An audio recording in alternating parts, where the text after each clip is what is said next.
Hello students, मैं हूं अंकिता, आपकी इंग्लिश एजुकेटर, और स्वागत करती हूं आपका मैग्नेट ब्रेन्स हिंदी पर। और आज मैं आपके लिए लेकर आई हूं class 10th English first flight की पोम द बॉल पोम। और आज जो टॉपिक हम कवर करने वाले हैं वो है मोस्ट इम्पॉर्टेंट क्वेश्चंस। तो चलिए स्टार्ट करते हैं स्टूडेंट्स। सबसे पहले जो क्वेश्चंस हैं वो हैं एक्सट्रैक्ट बेस्ड क्वेश्चंस। तो देख लेते हैं सबसे पहला एक्सट्रैक्ट कौन सा है। What is the boy now who has lost his ball? What is he to do? I saw it go merrily bouncing down the street and then merrily over. There it is in the water. ये जो extract है वो है इस poem का सबसे पहला stanza. Alright, अब देख लेते हैं कि यहाँ क्या हुआ था। यहाँ यही हुआ था कि जो पोएट है यानी जो ऑब्जर्वर है उसने देखा कि बच्चा राजी खुशी अपना जो बॉल के साथ खेलता हुआ स्ट्रीट पे जा रहा था, and all of a sudden उसने क्या देखा कि वो जो बॉल है उस बच्चे के हाथों से मिस हो गई और पानी में जा गिरी। जब वो जो बॉल है वो डूब रही होती है उसी समय उसी पॉइंट से एक्चुअली ये पोम स्टार्ट होती है और फिर फ्लैशबैक में आती है, थोड़ा सा पीछे आती है कि कैसे वो जो बॉल है वो डूब रही थी और क्या देखा था पोएट ने। यही देखा था कि वो राजी खुशी खेलता हुआ जा रहा था और बच्चे ने अपनी बॉल खो दी और उसके चेहरे से लग रहा था कि शायद बहुत ही एक वैल्यूएबल चीज़ उसने खोई है, उसके बहुत ही दिल के करीब कुछ ऐसा था जो वो खो बैठा है। अब देख लेते हैं कि इस स्टैंजा पे क्या क्या क्वेश्चंस बने हैं। फर्स्ट क्वेश्चन है, mention the situation that corresponds to the emotion behind the exclamation mark in the poem. अब स्टूडेंट्स, एक्सक्लेमेशन मार्क कौन सा होता है?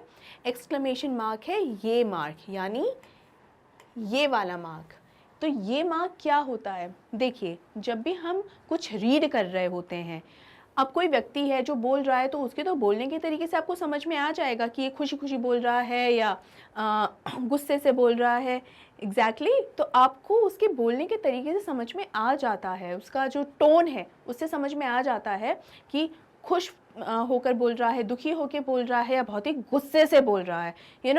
इधर आ और इधर आ, इन दोनों में ही अपना अपना एक एक्सप्रेशन छुपा हुआ है और आपको समझने में ज़रा सी भी देर नहीं लगेगी। लेकिन जब हम कोई चीज़ पढ़ रहे होते हैं तब आपको वो एक्सप्रेशंस कैसे पता चलेंगे? एक तो जो वर्ड्स हम यूज़ करते हैं उससे तो पता चलता ही है, एक रिदम जो होती है बोलने के तरीके में, लिखने के तरीके में, उस रिदम से भी बहुत पता चलता है। लेकिन जो मेजर चीज़ें होती हैं जिनसे पता चलता है वो होते हैं इंग्लिश में कुछ मार्क्स, यानी जैसे एक एक्सक्लेमेशन मार्क हो गया या कॉमा भी हो गया कि कहाँ आपको थोड़ी देर रुकना है, फुल स्टॉप हो गया कि कहाँ आपको थोड़ा ज़्यादा देर रुकना है सेंटेंस ख़त्म होने के बाद। तो ऐसे अलग अलग मार्क्स होते हैं जो एक एक्सप्रेशन दिखाते हैं। जैसे क्वेश्चन मार्क भी है कि क्वेश्चन मार्क क्या होता है कि एक इंटेरोगेशन यानी पूछे जाने का एक तरीका होता है। किसी से कोई क्वेश्चन है, जैसे अगर हम मैं कहूँ कि वो निर्दोष है, तो वो निर्दोष है के बाद अगर फुल स्टॉप लगा दूँ और वो निर्दोष है के बाद अगर क्वेश्चन मार्क लगा दूँ तो दोनों ही सूरतों में जो सेंटेंस है वो एकदम चेंज हो जाएगा। वो निर्दोष है फुल स्टॉप, इसका मतलब एक स्टेटमेंट पास की जा रही है, यानी कि वो व्यक्ति निर्दोष है, उसने कुछ नहीं किया है, वो एकदम निर्दोष है, कहीं उसकी कोई गलती नहीं है, उसने कोई गुनाह नहीं किया है। लेकिन वो निर्दोष है ये सेंटेंस के बाद अगर मैं क्वेश्चन मार्क लगा देती हूँ तो मैं कोई स्टेटमेंट नहीं दे रही हूँ, बल्कि मैं क्या भाव से बोल रही हूँ, वो निर्दोष है, इस तरीके का ये एक भाव आ जाता है। तो ये जो क्वेश्चन मार्क है, फुल स्टॉप है, ये अपने आप में पूरा एक एक्सप्रेशन होते हैं और ये रीडर को समझाने के एक तरीके होते हैं। ऑलराइट, तो हर एक्सप्रेशन का भी अपना एक बहुत बड़ा मीनिंग होता है। उनको समझे बिना किसी भी रिटन चीज़ का मीनिंग समझना मुश्किल होता है। ऑलराइट, और सही मीनिंग समझने के लिए ज़रूरी है कि हम उन मार्क्स को भी अच्छे से समझें। अब यहाँ बात किस मार्क की हो रही है? एक्सक्लेमेशन मार्क की, यानी इस मार्क की बात हो रही है। तो जब भी कुछ अचानक से या शॉकिंगली कुछ होता है या आप बहुत ही ऑल ऑफ अ सडन किसी तरीके का कोई भाव एक्सप्रेस करते हैं, तब वहाँ पे एक्सक्लेमेशन मार्क यूज़ करते हैं।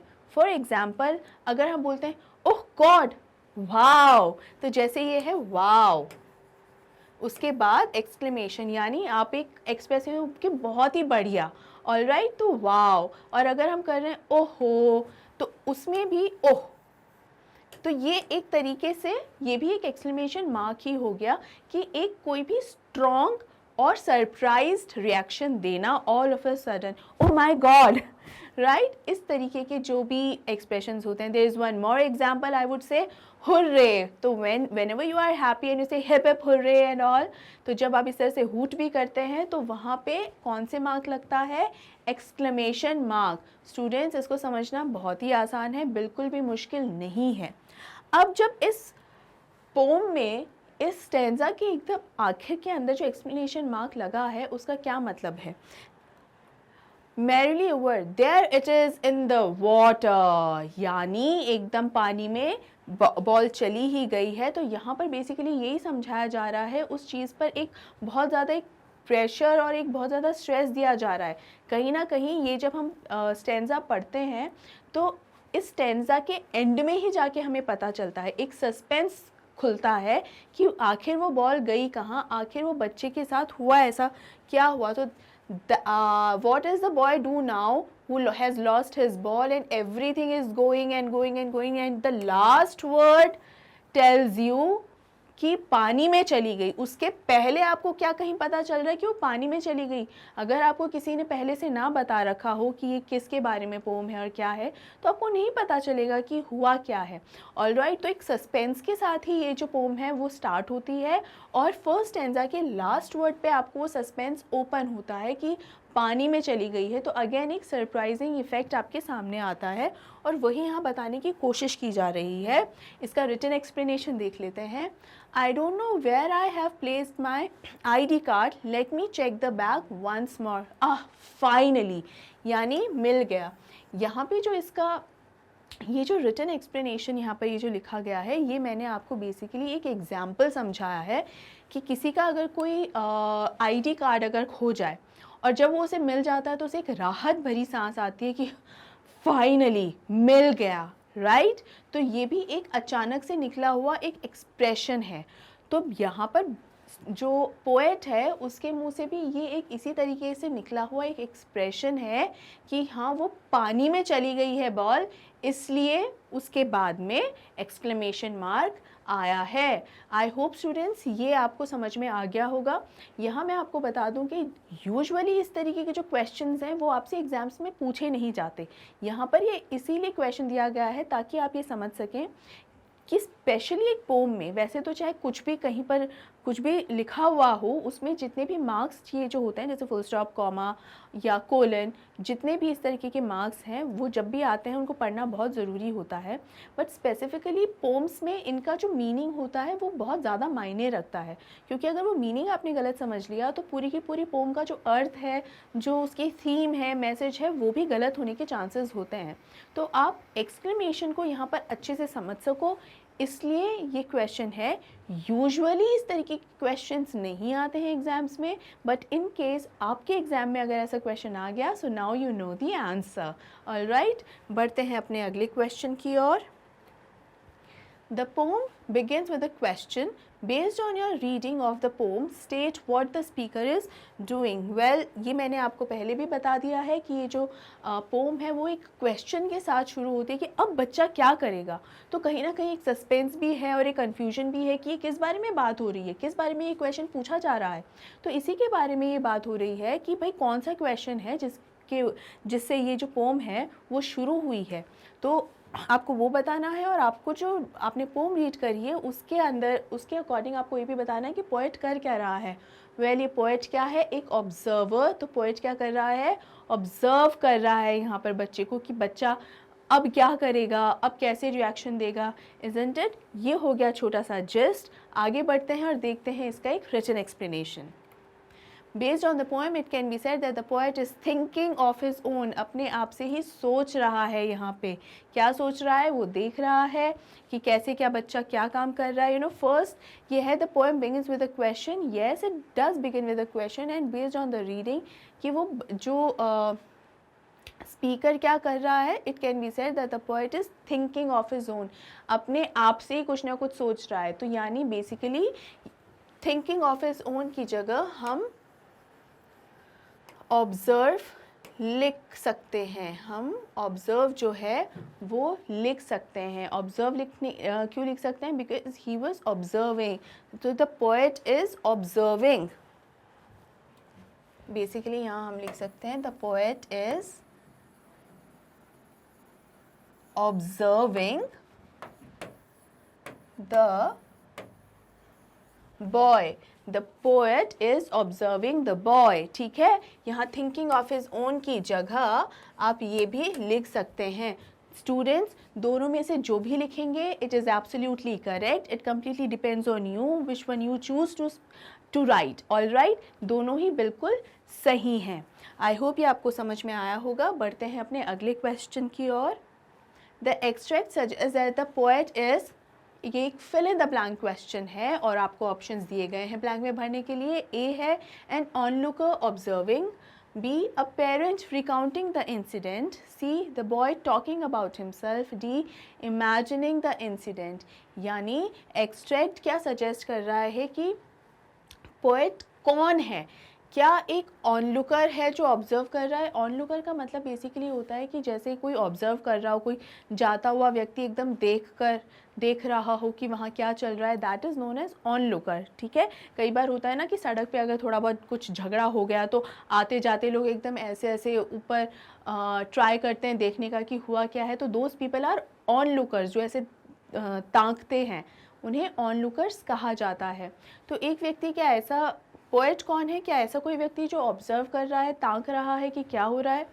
बी, कि ये जो पोएट है वो एक पेरेंट है जो एक पुराना कोई हुआ हुआ इंसिडेंट रिकाउंट कर रहा है या याद कर रहा है। हम कह सकते हैं याद कर रहा है। ठीक है, तो क्या याद कर रहा है? Let me right it more properly.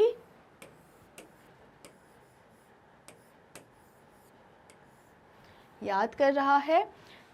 C option है the boy talking about himself, जो लड़का है वो अपने बारे में बात कर रहा है।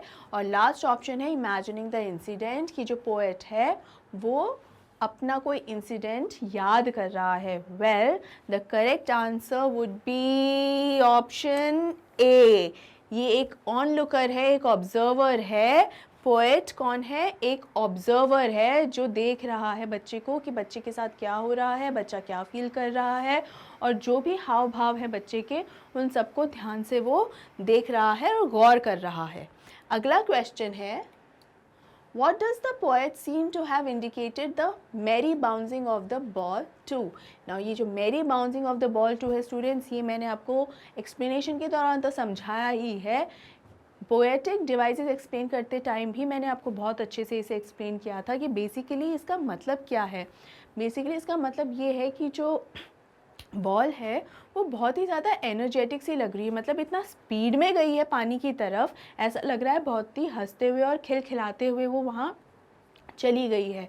तो बेसिकली यही बताने की कोशिश की जा रही है कि यहाँ पे जो बॉल है वो बहुत ही खुशनुमा तरीके से पानी में गई है, क्योंकि बहुत ही स्पीड में और बहुत ही लगता है जैसे बहुत ही हैप्पी है ये, तो उस तरीके से ये पानी में गई है।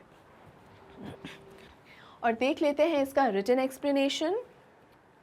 The poet seems to have indicated the merry bouncing of the ball to contrast with the dejected feeling of the boy. Well, ये बेसिकली यहाँ पर क्या किया जा रहा है कि बॉल तो खो गई है, तो बॉल तो बहुत खुशी खुशी चली गई है पानी में, लेकिन जो बच्चा है वो तो बहुत उदास हो गया है, उसको तो पता ही नहीं है कि अब मैं करूँ क्या, अब मुझे आगे क्या करना चाहिए। He just doesn't know कि मैं अब क्या करूँ। ऑल राइट, तो यहाँ क्या हो रहा है? बेसिकली ये हो रहा है कि दोनों ही एक दूसरे से बिछड़ रहे हैं, बच्चा भी और ये बॉल भी। लेकिन दुखी कौन है? सिर्फ बच्चा दुखी है। Ball is not feeling bad for anything, but जो बॉल है उसको तो किसी चीज़ का कोई बुरा नहीं लग रहा है, वो तो बहुत खुशी खुशी वहाँ गई है। तो खुशी खुशी वहाँ जाने का मतलब क्या है? देखिए, वो जो सेंटेंस है मैरीली, उसका मतलब है कि वो बहुत ही स्पीड में गई है, बहुत ही फास्ट गई है, मतलब उसकी जो स्पीड देखकर ऐसा नहीं लगता कि वो रुकना चाहती है। ऑलराइट, जो बॉल है वो रुकना चाहती है, उसे देखकर बिल्कुल नहीं लग रहा, उसे तो लग रहा है कि वो पानी में ही जाना चाहती है एकदम। लेकिन बच्चा जो है वो ऐसा बिल्कुल नहीं चाहता। तो यहाँ पर बेसिकली दो अलग अलग फीलिंग्स को कॉन्ट्रास्ट दिखाया गया है कि बच्चा जो है बहुत ही दुखी है और ये जो बॉल है वो बहुत ही हैप्पी है, क्योंकि ना तो वो रुकी, वो तो चली गई एकदम। तो यही दो अलग अलग फीलिंग्स, इनफैक्ट एकदम ऑपोजिट फीलिंग्स का यहाँ एक कॉन्ट्रास्ट दिखाया गया है। आई होप ये आपको अच्छे से समझ में आया होगा। आगे बढ़ते हैं। ये है हमारा अगला एक्सट्रैक्ट और ये है an ultimate shaking grief fixes the boy as he stands rigid trembling staring down all his young days into the harbor where his ball went. I would not intrude on him. Well यहाँ पर क्या हो रहा है कि ऐसा लग रहा है कि बच्चे को इतना ज़्यादा दुख हुआ है, अल्टीमेट शेकिंग, ये अल्टीमेट शेकिंग ग्रीफ का मतलब है इतना ज़बरदस्त दुख हुआ है कि ऐसा लग रहा है कि वो दुख अब फिक्स ही हो जाएगा, कभी भी ठीक होगा ही नहीं। तो और एकदम वो वहाँ पर मूर्ति की तरह एकदम रिजिड स्टिफ बन के एकदम खड़ा हो गया है, कोई मूवमेंट ही नहीं हो रही है उस बच्चे के अंदर, इतना ज़्यादा वो दुखी है और अंदर तक हिल गया है। और ऐसा लग रहा है उसके सारे जो यंग डेज़ हैं, यंग डेज़ का मतलब यही है कि चाइल्डहुड डेज़ जो हैं, चाइल्डहुड डेज़ जो हैं वो कहाँ चले गए हैं, सारे के सारे पानी में ही चले गए हैं। तो पानी में चले जाने का मतलब क्या मैंने बताया था आपको, harbour is what, harbour is vastness of life, vastness of life, यानी पूरी उसकी जो ज़िंदगी है, पूरी उसकी जो दुनिया है वो कहाँ चली गई है, पानी में एकदम चली गई है, बॉल की तरह डूब गई है। And his ball went, I would not intrude on him, although इतना ज़्यादा उसके साथ तकलीफ़ हो रही है उस बच्चे को, इतना ज़्यादा दुख उसे हो रहा है, लेकिन फिर भी मैं उसके लिए कुछ करना नहीं चाह रहा हूँ अभी, क्योंकि मैं उसको डिस्टर्ब नहीं करूँगा। ये जो इमोशंस उसमें उमड़ कर आ रहे हैं, सागा ऑफ इमोशंस, रिमेंबर ये इस बच्चे में जो सागा ऑफ इमोशंस हो रहा है अभी, the boy experiencing the saga of emotions, I am not going to interrupt, इसको इसे सहना खुद सीखना होगा। मैं इंटरप्ट अगर करूँगा, डिस्टर्ब अगर करूँगा तो हो सकता है बच्चे की मेंटल, अभी जो मेंटल कंडीशन है उसके चलते हो सकता है बच्चा मेरी कोई भी बात समझेगा नहीं, और ये जो इसका नेचुरल लर्निंग प्रोसेस है, जो इसे सिखाना ज़रूरी है कि खोना ही प्रकृति का नियम है, वो लेसन ये नहीं सीख पाएगा। तो इसीलिए जो पोएट है वो किसी भी तरीके का इंटरवीन नहीं करना चाहता है। देख लेते हैं इसके questions. The poet uses the word ultimate to describe the boy's reaction. Pick the meaning that does not display what ultimate means in the context given। देखिए ultimate मैंने आपको बताया ही है कि ultimate का meaning क्या होता है, लेकिन इस stanza के context में जब हम इस poem की बात कर रहे हैं, इस particular stanza की बात कर रहे हैं, तब हमें ये जानना बहुत ज़रूरी है कि यहाँ पर ultimate का meaning क्या निकल कर आता है ना। यानी हर word, ये हमें समझने की ज़रूरत है स्टूडेंट्स कि हर word हर जगह एक ही जैसा काम नहीं करता है। ऑलराइट, उसके मायने उस सेंटेंस के अकॉर्डिंग और उस सिचुएशन के अकॉर्डिंग बहुत चेंज हो जाते हैं, तो हमें इस चीज़ का याद रखना है। तो यहाँ पर क्या निकल कर आता है, उसका मतलब कॉन्सिक्वेंट, फाइनल, कंक्लूसिव और फेटफुल, ये जो चारों ऑप्शंस हैं कहीं ना कहीं एक ही चीज़ को इंडिकेट करते हैं, विच इज़ अल्टीमेट। तो कॉन्सिक्वेंट का मतलब क्या होता है, something which is result, consequences का मतलब होता है कारण, ठीक है। तो कॉन्सिक्वेंट का भी वही सिमिलर सा मतलब निकल कर आता है कि इसी कारणवश ऐसा हुआ, ये मीनिंग निकल कर आता है। नेक्स्ट कम्स फाइनल, मतलब आखिरी, this is the last result, ये तो आखिरी रिजल्ट है, इसके बाद तो अब कुछ है ही नहीं। सी इज़ कंक्लूसिव, कंक्लूसिव का मतलब ये है, अगेन ये रिजल्ट से ही रिलेटेड है कि ये इसका कंक्लूजन निकल गया, मतलब जो सार है इसका वो यही सार निकल कर आता है पूरी बात का कि सो एंड सो हुआ है। And the last one is fateful, fateful मतलब डेस्टिनी का, कि तकदीर में यही लिखा था। तो अल्टीमेट ग्रीफ इज़ कि तकदीर में यही लिखा हुआ था कि इसको तो मिटाया ही नहीं जा सकता। अब देखा जाए तो चारों ही चीज़ें कहीं ना कहीं रिजल्ट से ही रिलेटेड हैं, लेकिन चारों में से वो कौन सा इस तरीके का वर्ड है, pick the meaning that does not display. हमें ये ध्यान रखना है कि क्वेश्चन में ये नहीं पूछा है कि विच वर्ड डिस्प्लेज, या कौन सा वर्ड बताता है। हमें ये ध्यान रखना है कि क्या कौन सा वर्ड है जो नहीं बताता है कि अल्टीमेट का क्या अर्थ है। वेल, यहाँ पे अल्टीमेट का जो नहीं बताता है इसमें वो है कंक्लूसिव। देखिए कंक्लूसिव का मतलब क्या होता है, एक तरीके का कहीं ना कहीं एक सेटिस्फैक्टरी चीज़ होती है। कहीं ना कहीं जो कंक्लूसिव होता है, इसका आंसर देखिए, इट इज़ कंक्लूसिव। सेटिस्फैक्शन से कहीं ना कहीं ये एसोसिएटेड रहता है कंक्लूसिव। वाई सेटिस्फैक्शन, ये इसलिए रहता है क्योंकि भले ही वो जो रिज़ल्ट आया है, इट डजेंट मैटर कि वो रिज़ल्ट पॉजिटिव है या नेगेटिव है, भले वो रिज़ल्ट नेगेटिव आया है, भले वो कोई रिज़ल्ट ऐसा है जो जैसे ही आपने देखा वो बहुत बुरा है, लेकिन पूरा आपके सामने एक पूरी पिक्चर क्लियर रहती है जब भी हम कंक्लूजन की बात करते हैं। हमें हर पहलू पता होता है जो भी चीज़ हुई है, जो भी किसी भी चीज़ का क्या कारण है। अगर नेगेटिव कुछ निकल कर आया तो आपको ये पता है कि हाँ ये क्यों नेगेटिव है, ये क्यों गलत हुआ, इज़न्ट इट। अगर आप इसे अपने पेपर से समझे तो हो सकता है कि अगर आपने एग्ज़ाम दिया हो मान लीजिए और आपके जो मार्क्स हैं वो अच्छे नहीं आए हैं, तो अच्छे नहीं आए तो यहाँ पर आपको बुरा लगेगा, लेकिन उसके साथ ये भी रहेगा कि अरे मुझे तो लगा था मेरा पेपर बहुत अच्छा गया है, मैंने तो बहुत बढ़िया तरीके से अपने आंसर्स फ्रेम करे थे, फिर ये कंक्लूसिव, फिर ये क्यों नहीं मार्क्स मेरे अच्छे आए। वहाँ पे फिर अगर टीचर आपको बताए ही नहीं कि तुमने तो अच्छा नहीं लिखा था, ये हुआ वो हुआ, अगर आपको वहाँ पर ये पता ही ना चले कि आपके मार्क्स से कम आने का कारण क्या है, तो आप कहीं ना कहीं आपके अंदर एक किस्म की अड़चन रहेगी कि क्यों ऐसा हुआ।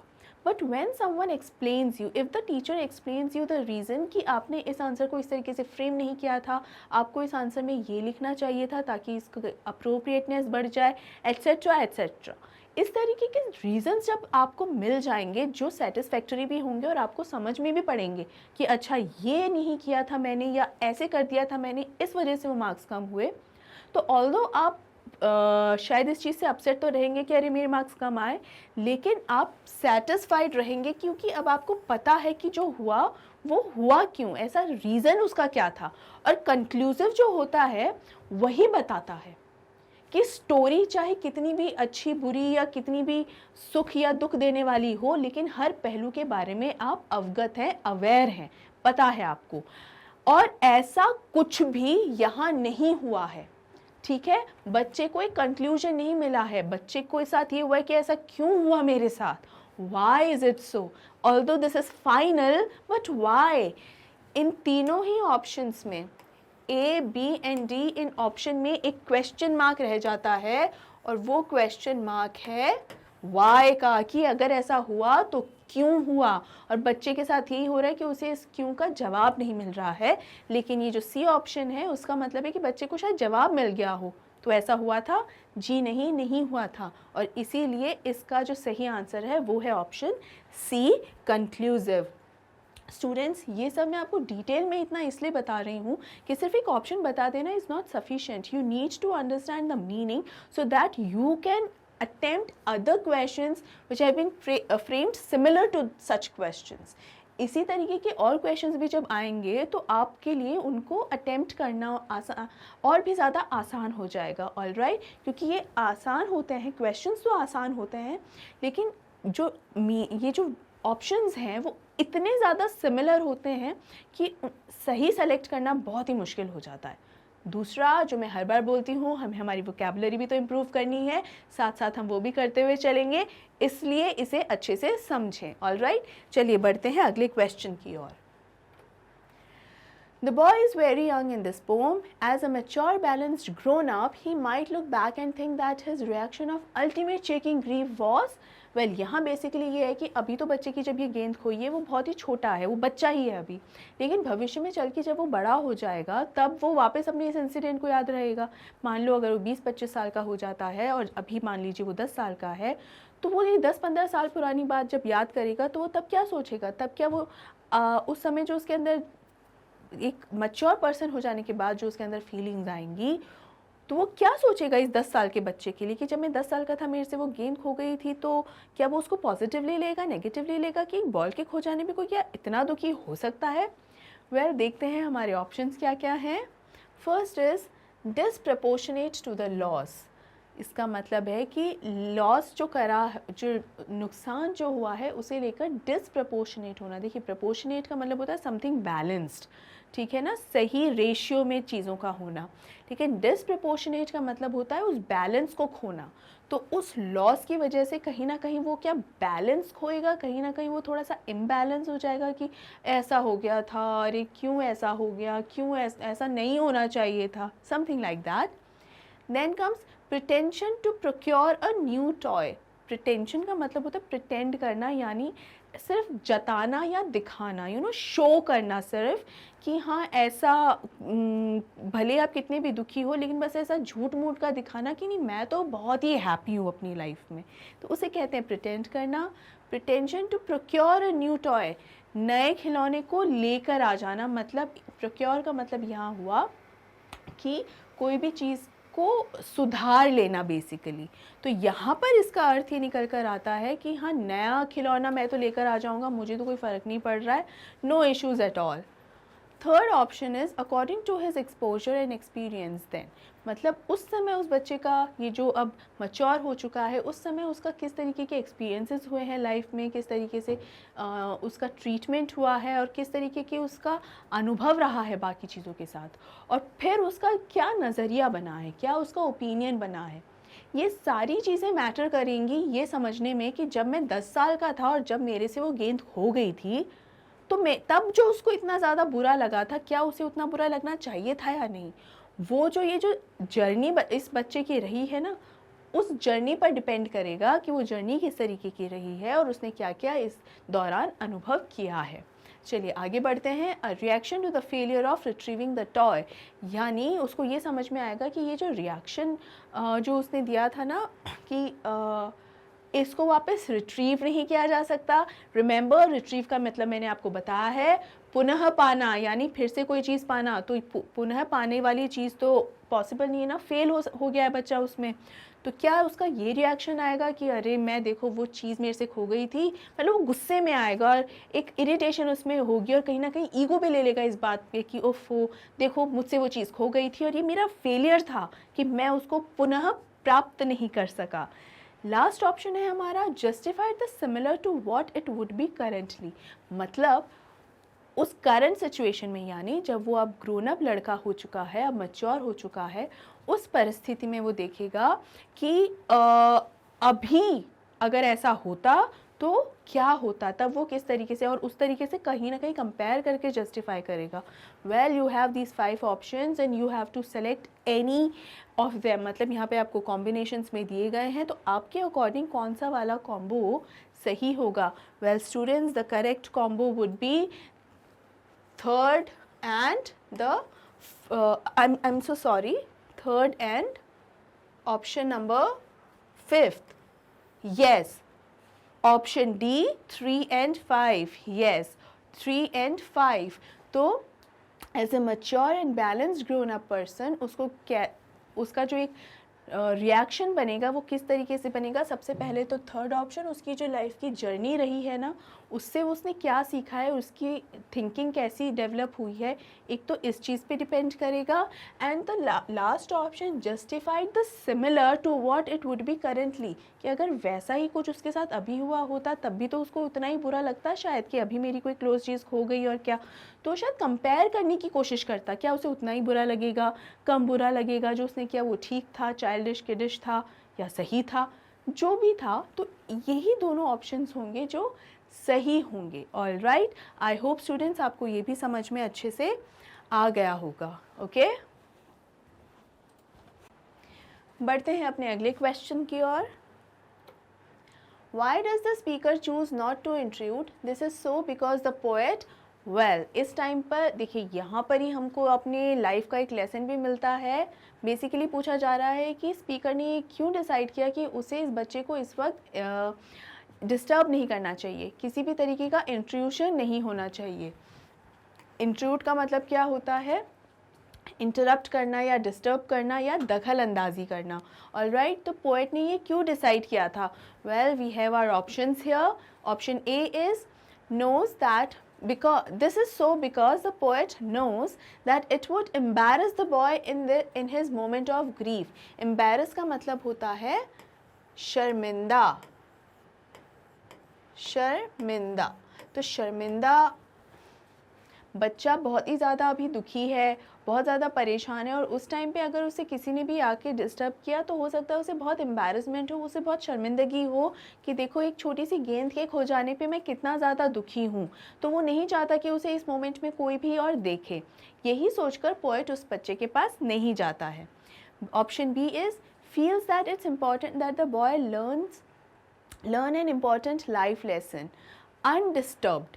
यानी अनडिस्टर्ब यहाँ पर स्पेसिफिकली इसलिए ऐड किया गया है, यहाँ पर वो जो पोएट है वो चाहता है कि बच्चा जो है ये जीवन का ये जो एक लेसन है, ये जो पाठ है और जो शिक्षा है वो उसको मिले, वो भी बिना किसी एक्सटर्नल डिस्टर्बेंस के। इसका ये भी मतलब है कि जो उसको एक नेचुरली और प्राकृतिक रूप से जो उसको सीखने को एक मिल रहा है ना, वो उसे उसी तरह सेम उसी वे में ग्रहण करना चाहिए जिस तरीके से उसे सीखने को मिल रहा है। अगर कोई भी इस वक्त आकर उस बच्चे को डिस्टर्ब करता है या कोई भी आकर उससे बच्चे से ये कहता है कि ये करो वो करो, ऐसे नहीं करना चाहिए, अरे क्या हुआ, तो एक बॉल ही तो थी, समझ जाओ, इस तरीके का कोई भी लेक्चर या समझाइश इस बच्चे को अगर इस समय पे दी जाए तो शायद बच्चा नहीं समझ पाएगा। ऑलराइट, क्योंकि उसकी इस वक्त जो मानसिकता है वो ये है कि उसकी बहुत ही करीबी चीज़ उसे खो गई है, तो वो समझने की स्थिति में है नहीं। इसीलिए वो जो कुछ भी समझ पाएगा वो बस एक नेचुरल तरीके से ही समझ पाएगा, प्राकृतिक रूप में ही समझ पाएगा। और वो अभी चल रहा है, वही जो प्रक्रिया है इस वक्त चल रही है, बच्चा उसी तजुर्बे से अभी गुजर रहा है, तो उसे अपने आप वो समझने दिया जाना चाहिए बिना किसी डिस्टर्बेंस के। नेक्स्ट ऑप्शन है realizes that he doesn't have sufficient funds to purchase a new ball for the boy। यानी यहाँ पोएट को ये लगता है कि बच्चे के पास जो है वो sufficient funds नहीं है। sufficient funds नहीं होने का मतलब है कि उसके पास इतने रुपए नहीं है कि वो एक नई गेंद को खरीद सके। और दूसरा है किसके पास, पोएट के पास इतने रुपए नहीं है। यानी अगर पोएट को लगे, आप पोएट और लड़के से यहाँ कंफ्यूज ना हो जाइएगा, लड़के के पास रुपए होने या नहीं होने की बात नहीं है, यहाँ बात है कि इस पोएट इसलिए नहीं गया कि क्या उसके पास इतने रुपए नहीं थे कि मैं बच्चे को जाकर एक नई बॉल ला दूँ, क्योंकि अगर उसके पास दूसरी गेंद खरीदने के पैसे ही नहीं है तो बच्चे के पास जाके करेगा क्या, उसको कैसे कंसोल करेगा, कैसे समझाएगा। तो यही वो कहना चाह रहा है। और फोर्थ ऑप्शन जो आपको दिया गया है कि क्या पोएट को ये लगा कि experiences a sense of distress himself by looking at the boys condition. यानी जो पोएट है वो क्या कर रहा है, वो देख रहा है कि बच्चा experiences a sense of distress himself, मतलब वो खुद भी एक ना बेचैनी सी महसूस कर रहा है। मतलब डिस्ट्रेस मतलब एक तरीके से बेचैन होना होता है कि एक राहत नहीं होना, थोड़ा सा डिस्टर्ब सा हो जाना अंदर से, कि जब उसने देखा बच्चे को इस तरीके से दुखी परेशान होते हुए कि उसकी कितनी करीबी चीज़ खो गई है, बिछड़ गई है उससे, तो वो खुद भी थोड़ा सा डिस्टर्ब हो गया अंदर ही अंदर। और इसीलिए वो जब लड़के की कंडीशन देख रहा था तो वो खुद यही महसूस कर रहा था कि कितना दुखी बच्चा है, और उसका दुख देखकर ये भी जो पोएट है वो भी दुखी होने लग गया। तो क्यों उसने जो पोएट है इंक्लूड नहीं किया जो बच्चे की कंडीशन थी, उसको डिस्टर्ब नहीं किया ए बी सी और डी ऑप्शंस में से? वेल स्टूडेंट्स, जो इसका करेक्ट आंसर है वो है ऑप्शन बी, क्योंकि वो चाहता था कि जो भी वो सीख रहा है वो एक प्राकृतिक प्रक्रिया है, उसको सीखना पड़ेगा बच्चे को कि कुछ चीज़ें खो जाना, चीज़ों से बिछड़ जाना, लोगों से बिछड़ जाना, ये प्रकृति का नियम है और ये सीखना ही पड़ेगा बच्चे को। और जितना जल्दी ये बच्चा सीख जाए उतना ही अच्छा है, उतना ही उसके लिए इस चीज़ को समझना और सरल हो जाएगा। और अगर किसी ने भी इस चीज़ में किसी भी प्रकार से कोई भी डिस्टर्बेंस किया तो इस बच्चे के लिए ये प्रक्रिया जो है, नेचुरल प्रक्रिया है, वो डिस्टर्ब हो जाएगी। वो डिस्टर्ब ना हो इसीलिए इस पोएट ने बच्चे को डिस्टर्ब नहीं किया। ऑलराइट, बढ़ते हैं आगे। How is the boy feeling on loss of his ball? बच्चे को कैसा लग रहा है, उसका खिलौना चला गया। Well he is very upset, he is very depressed. ये तो हम बहुत अच्छे से जानते हैं कि जो बच्चा है इस वक्त बहुत ही ज़्यादा दुखी है।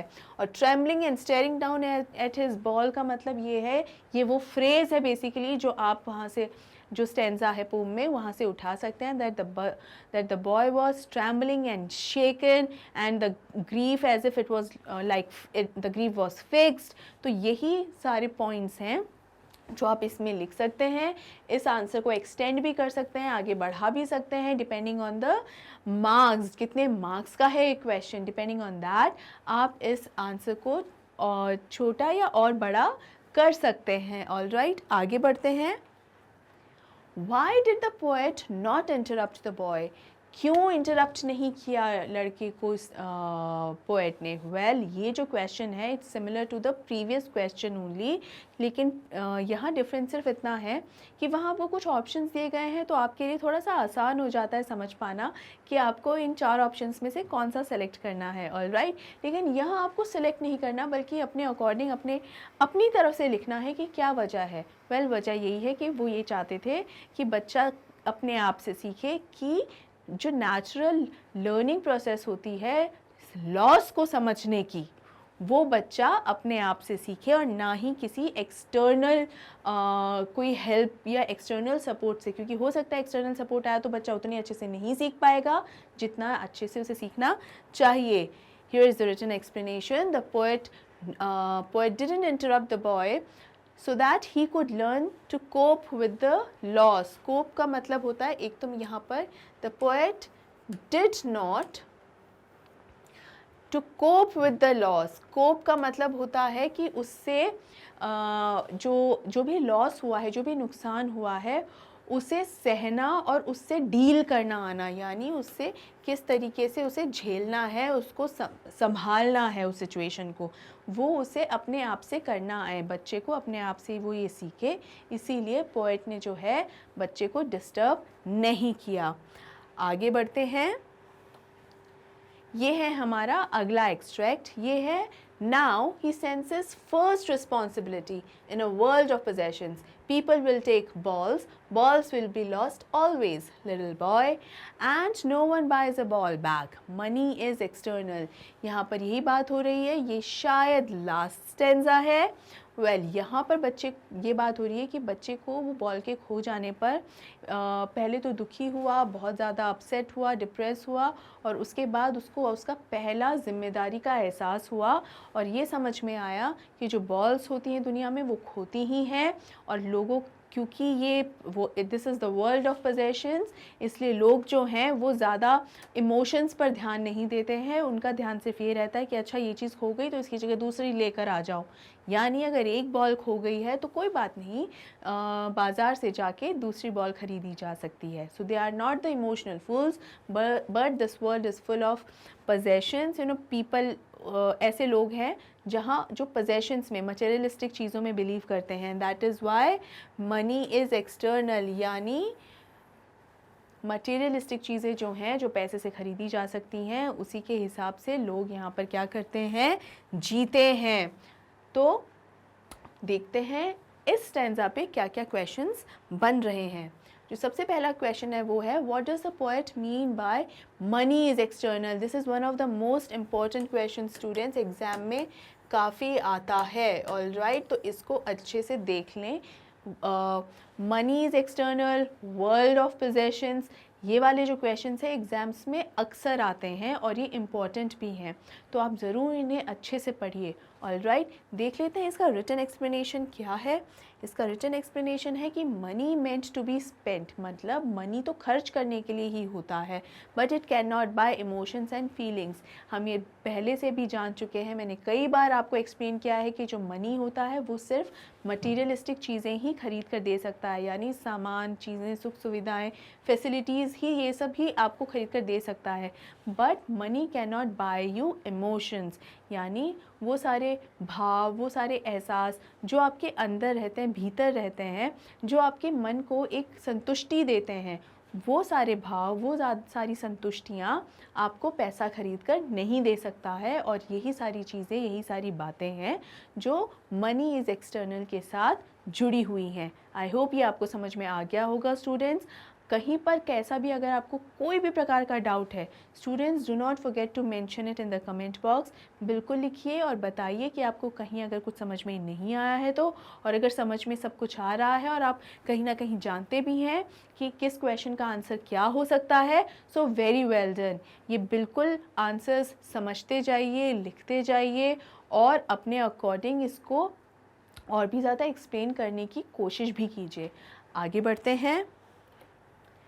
Fill in the blank with one word. Fill in the blank question है और यहाँ आपको लिखना है कि क्या सही वर्ड है, अप्रोप्रिएट वर्ड है आने के लिए। The poet says that dash will always be lost. क्या चीज़ हमेशा खो जाती है? वेल, बहुत सारी चीज़ें हैं जो हमेशा से खो जाती हैं, हम कभी भी खो जाती हैं, कभी चाहे वो इंसान हो, वस्तु हो, भाव हो, कुछ भी हो, खो जाता है। लेकिन उन सभी चीज़ों को किस एक वर्ड से रिप्रेजेंट किया गया है यहाँ पे? वेल, इसका आंसर भी आपको आई एम श्योर ज़रूर पता होगा, और अगर मालूम है तो कमेंट बॉक्स में लिखना बिल्कुल मत भूलिए। कोई कंजूसी मत दिखाइए स्टूडेंट्स।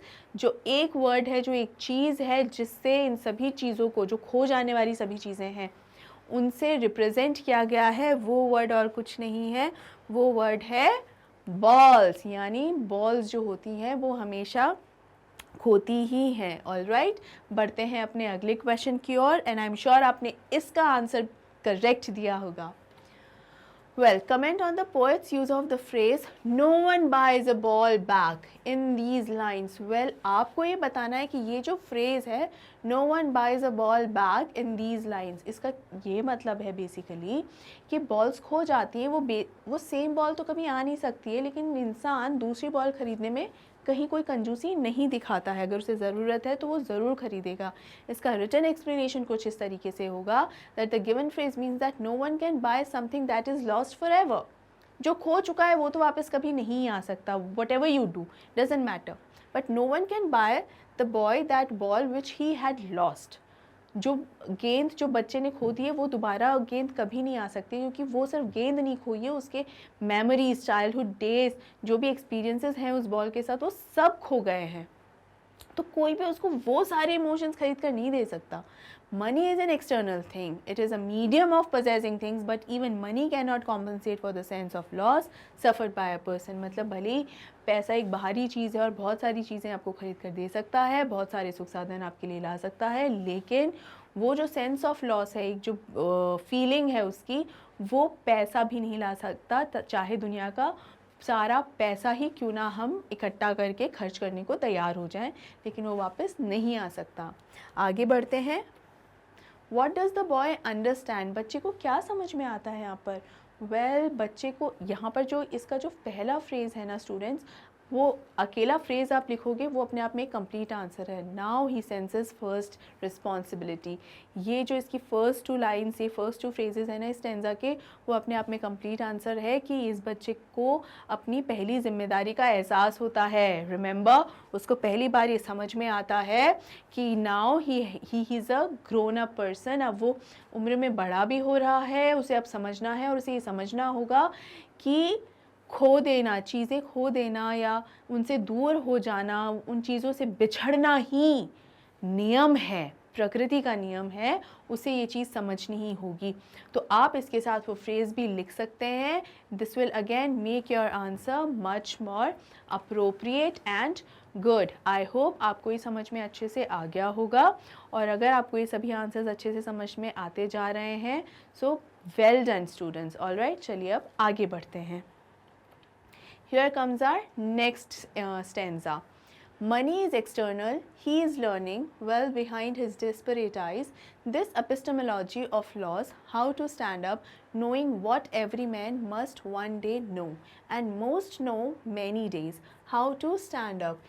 ये जो स्टैंजा है इस पोम का, ये बहुत ही मीनिंगफुल स्टैंजा है, और बेसिकली इसके अंदर यही बताया गया है, पैसे के बारे में बताया गया है कि हाउ मनी इज़ एक्सटर्नल, जिसके बारे में हम ऑलरेडी बात कर चुके हैं। एपिस्टेमोलॉजी ऑफ लॉस, एपिस्टेमोलॉजी का मतलब भी मैंने आपको पहले समझाया था कि इसका अर्थ होता है कि जब हम कोई चीज़ खो देते हैं, उसे खो देने का जो भाव होता है, वो जब हम अंडरस्टैंड करते हैं, when we learn what is the meaning of losing something, जब हम ये अंडरस्टैंड करने लग जाते हैं, that is known as, that is the epistemology of loss. इस पूरे का अर्थ यही है। तो हम जब वो फीलिंग समझते हैं कि कुछ खो देने का अर्थ क्या होता है, तो यहाँ पर यही समझाया गया है बेसिकली कि जब कुछ खो देने का भाव जब समझ में आने लग जाता है, पैसा उसमें क्या रोल प्ले करता है, क्या वो मीनिंगफुल है हमारे लिए, नहीं है, इन्हीं सब बारे में इस स्टैंजा के अंदर बात की गई है। अब देख लेते हैं किस तरीके के क्वेश्चंस बनते हैं इस स्टैंजा से। पहला क्वेश्चन है, select the sentence in which the word stand is used in the similar meaning as the above extract। इसका मतलब है select the sentence in which the word stand is used in the similar meaning as the above extract, यानी जो meaning है stand का जो meaning है वो सेम में होना चाहिए, यानी इस एक्सट्रैक्ट में वो कौन सा वर्ड है या वो कौन सा फ्रेज़ है जिसकी वजह से जिसका जो मीनिंग है वो स्टैंड से मैच करता है। My parents had a vegetable and fruit stand in the market। इसका ये मतलब है कि मेरे पेरेंट्स का एक फ्रूट स्टॉल है, यानी जो फ्रूट्स का जो एक ठेला होता है वो है मार्केट में। नेक्स्ट है, We passed a stand selling ice cream। We passed a stand selling ice cream, यानी एक ऐसा स्टैंड जो कि आइसक्रीम बेच रहा था, वहाँ से हम गुजरे। सी ऑप्शन है, she runs a stand making hot Mexican food in the market. वो एक ऐसा स्टैंड रन करती है जहाँ पे हॉट मैक्सिकन फूड बनाया जाता है, और ये कहाँ पर है, ये एक मार्केट में है। And the last option is all the seats on the bus were taken so we had to stand. इसका मतलब है कि बस में जितनी भी सीट्स थी वो ऑलरेडी फुल थी, इसीलिए हमें खड़े ही रहना पड़ा।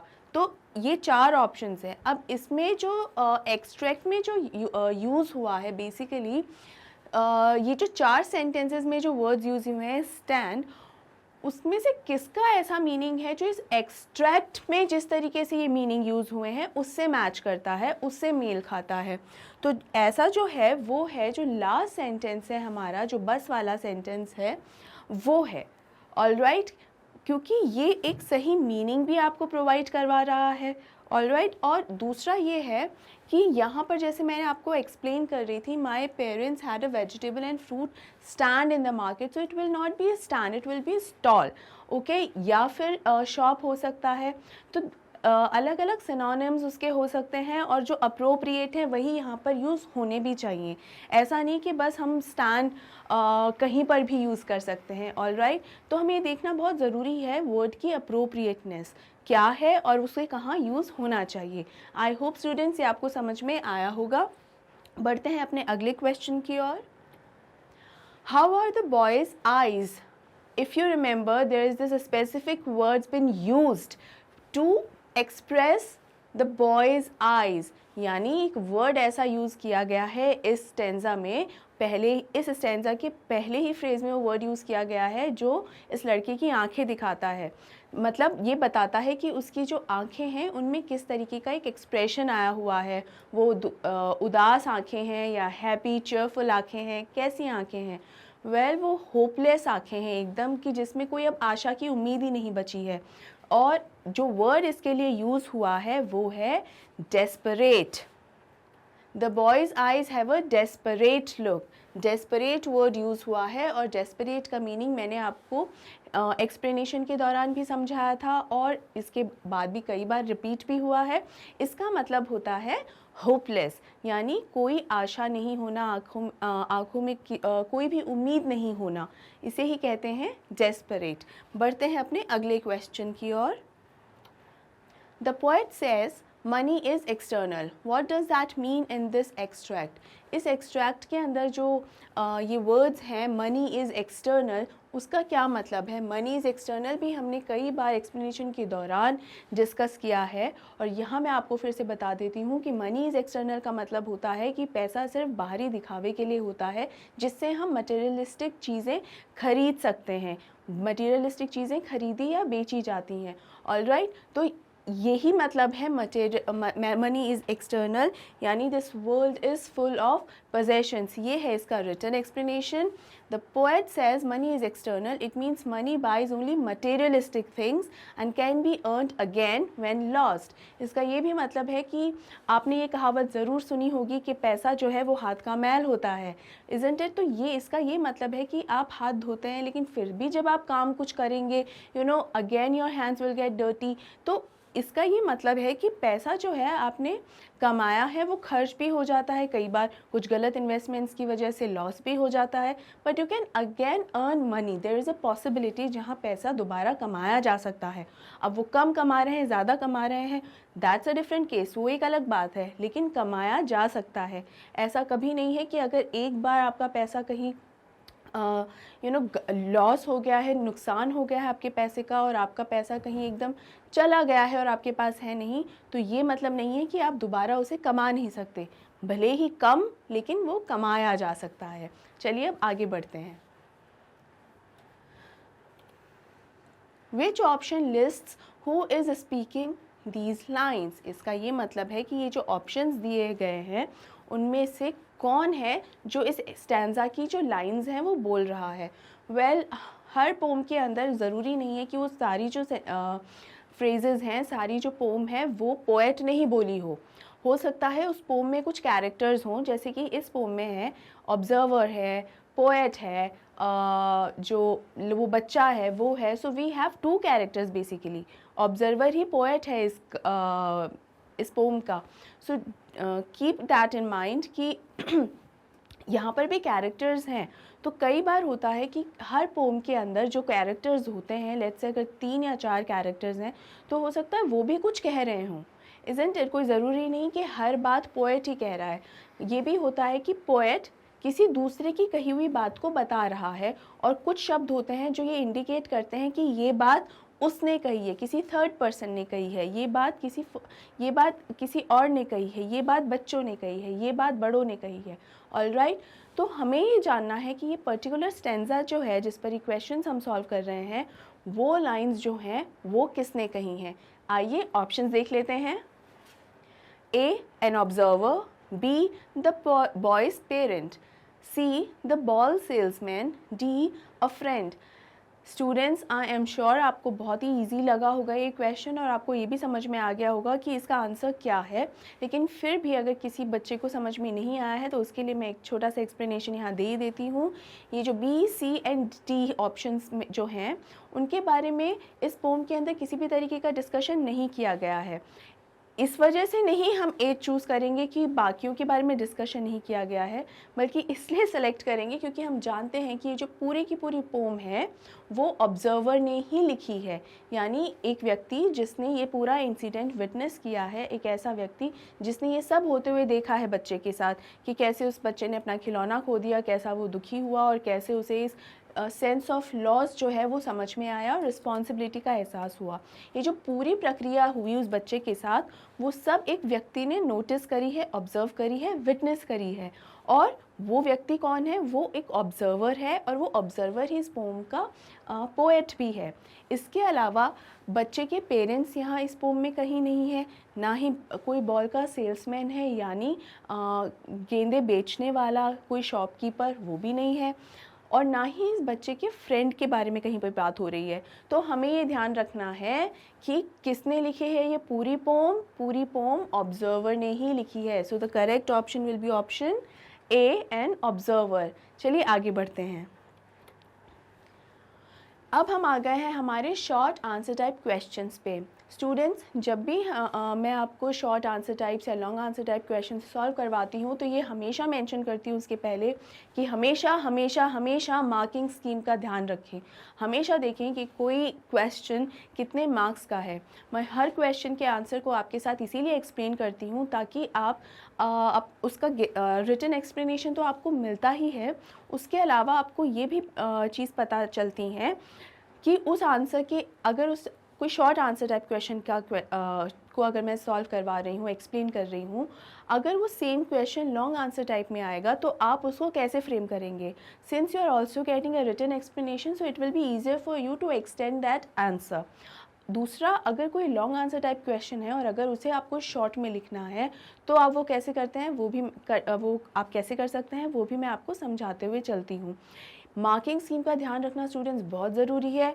इवन दो आपको मालूम है कि मैम हम जानते हैं ये चीज़, मार्किंग स्कीम हमें पता है, लेकिन वो स्टूडेंट्स जिन्होंने हमें अभी अभी ज्वाइन किया है या जिनको नहीं मालूम है मार्किंग स्कीम के बारे में, या कुछ बच्चे जिनके दिमाग से ये बात निकल गई है, मेक श्योर आप ये चीज़ ध्यान रखें। जितने मार्क्स का क्वेश्चन है उसी के अकॉर्डिंग आपको उसका आंसर लिखना है। 2 मार्क्स के क्वेश्चन में 2 पन्ने भर के आने की कहीं ज़रूरत नहीं है। इतना एग्जामिनर कभी रीड भी नहीं करेगा, क्योंकि it is a complete waste of time. I hope आपको ये बात अच्छे से मालूम है और हमेशा इस बात को याद भी रखें ड्यूरिंग एग्ज़ाम्स। ऐसा नहीं है अभी तो पता है लेकिन जब एग्ज़ाम्स हो रहे हो तो मैम हम भूल गए, नहीं, ऐसा नहीं होना चाहिए। चलिए अब हम सॉल्व करते हैं हमारा पहला short answer type question. What does John Berryman want to convey through this poem? Or write the sum and substance of the poem, the ball poem.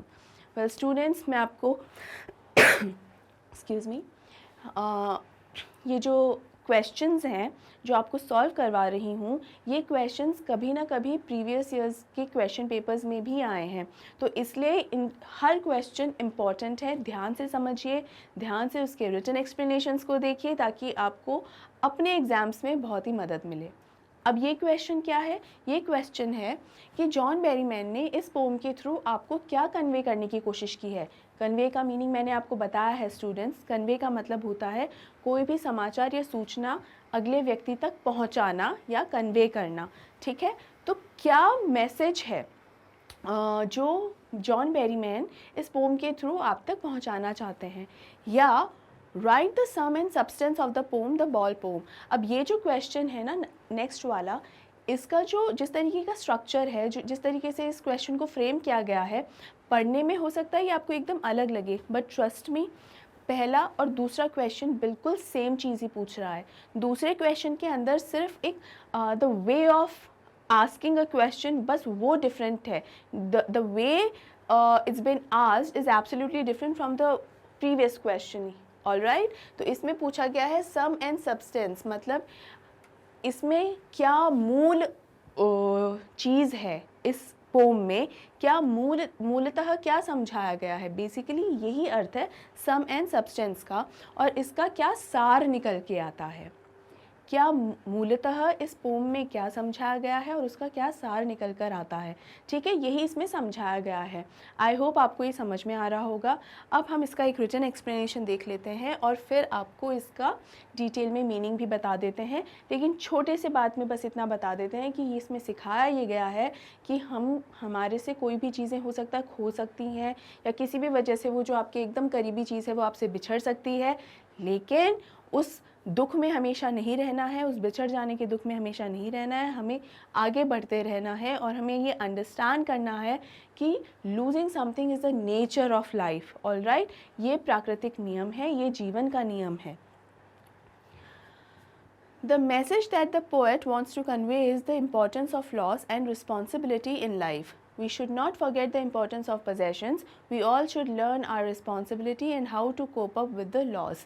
इसका यही मतलब है कि ये पोएट ये समझाना चाहता है कि कोई चीज़ जब खो जाए तो उसके बाद आपको कितनी जिम्मेदारी से उसे संभालना चाहिए अपने आप को।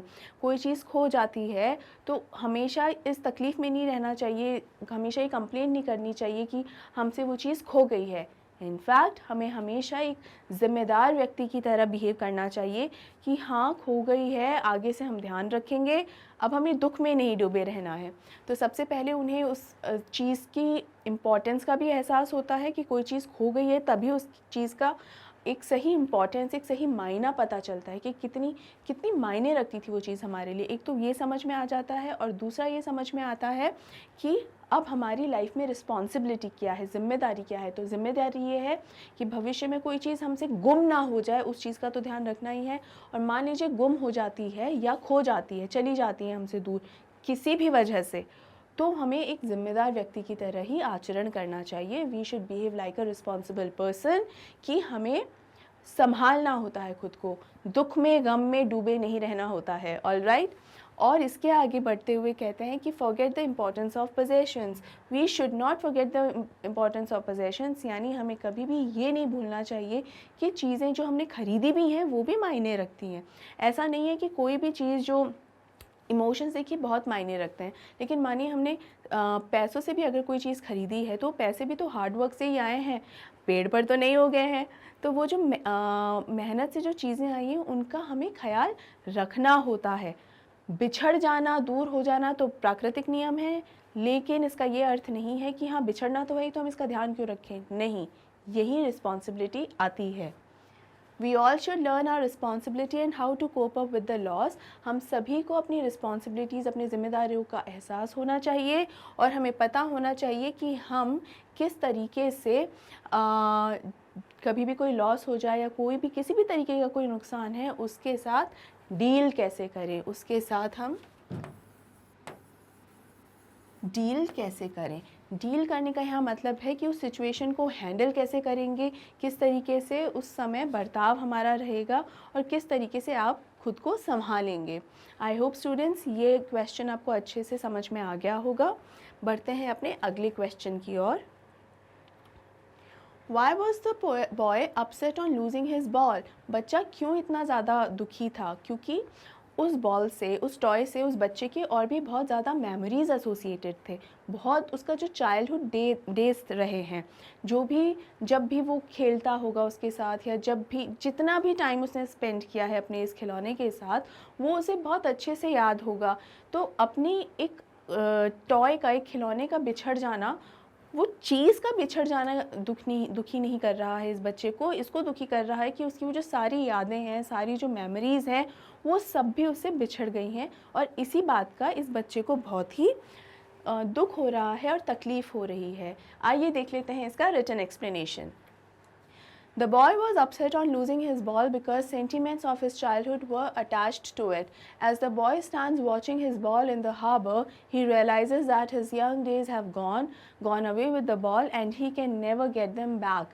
इसका ये मतलब है, सबसे पहले तो एक सिंबलाइज ही बच्चा समझ यहाँ एक सिंबलाइज हो रहा है कि बेसिकली जो चाइल्डहुड डेज़ हैं वो अब बीत गए हैं, जो आपके बचपन के दिन हैं वो बीत गए हैं और वो दोबारा तो अब आने वाले हैं नहीं। लेकिन यहाँ पर बचपन के साथ एक जो मेमोरीज जुड़ी रहती हैं, जितनी भी यादें जुड़ी रहती हैं, जो भी समय बिताया होता है, वो भी सब पीछे बिछड़ जाता है। धीरे धीरे हम उनको भूलने में लग जाते हैं। अब बचपन की सारी बातें तो हमें याद नहीं रहती हैं ना, तो इसीलिए धीरे धीरे वो जो यादें हैं वो भी एकदम फीकी सी पड़ जाती हैं और फेड हो जाती हैं, जो हमें अच्छे से याद नहीं रहती। तो बच्चे को कहीं ना कहीं दिमाग में ये भी होगा कि ये जो मेरा खिलौना, ये जो गेंद यहाँ खोई है मेरी, शायद वो भी कभी ना कभी मैं भूल जाऊँगा कि ऐसा कुछ हुआ भी है क्या। तो बच्चा दुखी इसलिए यहाँ हो रहा है क्योंकि उसकी बहुत ही इतनी क्लोज चीज़ उससे बिछड़ गई है। उसी खिलौने के साथ साथ उसके सारे इमोशंस, उसकी सारी फीलिंग्स, मेमोरीज़, चाइल्डहुड डेज़, ये सभी के सभी खो गए हैं और उस पानी में डूब गए हैं। आई होप ये आपको अच्छे से समझ में आया होगा। बढ़ते हैं अपने अगले क्वेश्चन की ओर। Money is external, what does the poet mean by this expression. अभी हमने मनी इज़ एक्सटर्नल के बारे में जाना था, लेकिन यहाँ पे मनी इज़ एक्सटर्नल के बारे में एक बार फिर से पढ़ते हैं और देखते हैं कि मनी एक्सटर्नल जो है, तो पोएट बेसिकली इस एक्सप्रेशन से समझता क्या है। तो रिटन एक्सप्लेनेशन से समझते हैं that the ball is symbolically compared to the fact that man will lose many things and we can not have hold on our day to day losses. मतलब रोज़ कुछ ना कुछ खोता ही रहता है, भले वो छोटी सी चीज़ ही क्यों ना हो, तो वो चीज़ें खोती ही रहती हैं। तो हम उसका रोज़ हिसाब तो नहीं रख सकते हैं ना कि हमसे क्या खो गया, क्या हमें मिल गया। We can not have that calculations on daily basis, ये नहीं हो सकता है। तो the poet compares money as an external factor और a material factor to that of emotion which is a feeling that only humans can feel.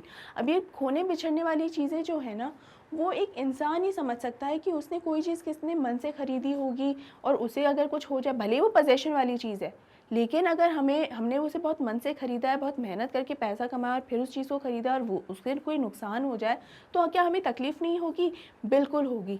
लेकिन एक emotional damage जो हमें मिलता है, एक जो हमें हमारे भावों पे, हमारे जो एहसास होता है, भावनाएँ जो हमारी होती हैं, उनको जो ठेस पहुँचती है, उनको जो आघात पहुँचता है, उसका तो कोई पैमाना ही नहीं, उसका तो कोई हिसाब ही नहीं लगाया जा सकता है।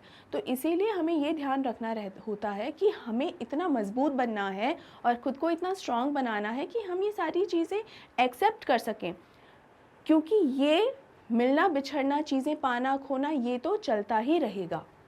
And emotions cannot be bought in. It can only be felt, but anything that is materialistic that provides luxury can be bought with money. अब यहाँ पर ये है कि जो लग्जरी आइटम्स हैं, कुछ भी चीज़ें हैं जो हम खरीदना चाहते हैं, हम खरीद सकते हैं, लेकिन कुछ चीज़ों के साथ, मान लीजिए हमने वो पैसे देकर वो जब भी चीज़ खरीदी तो फिर से वो पोजेशन तो हो ही गया। जैसे इस बच्चे की जो एक खिलौना है, गेंद है, वो भी तो पैसे देकर ही ख़रीदा है ना, वो भी तो मनी, एक पोजेशन ही हुआ एक तरीके से। लेकिन जब वो खोती है तो वहाँ पर दूसरी बॉल लाई जा सकती है, फिर से पैसा खर्च किया जा सकता है, लेकिन यहाँ वो पोजेशन खोने की बात नहीं हो रही है। यहाँ बेसिकली बात हो रही है उस इमोशनल लॉस की, उस चीज़ की, जो वो अटैचमेंट की बात हो रही है, जो उस बच्चे को उस गेंद के साथ इतना समय बिताने के बाद जो एक अटैचमेंट उस बॉल के साथ हुआ, वो अटैचमेंट टूटने की बात हो रही है कि वो अटैचमेंट टूट गया। बॉल वापस आ सकती है, लेकिन उसके साथ क्या वही सेम अटैचमेंट भी आएगा?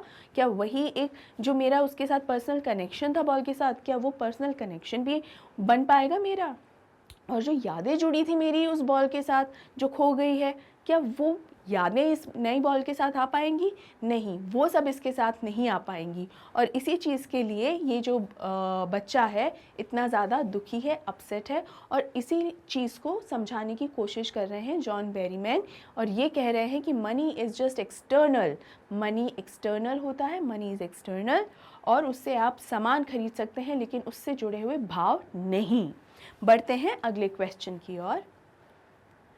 Responsibility is self-taught. How does the poem address this popular quote? Responsibility is self-taught का मतलब होता है कि जो जिम्मेदारियां हैं वो खुद से ही एहसास होता है हमें ज़िम्मेदारियों का।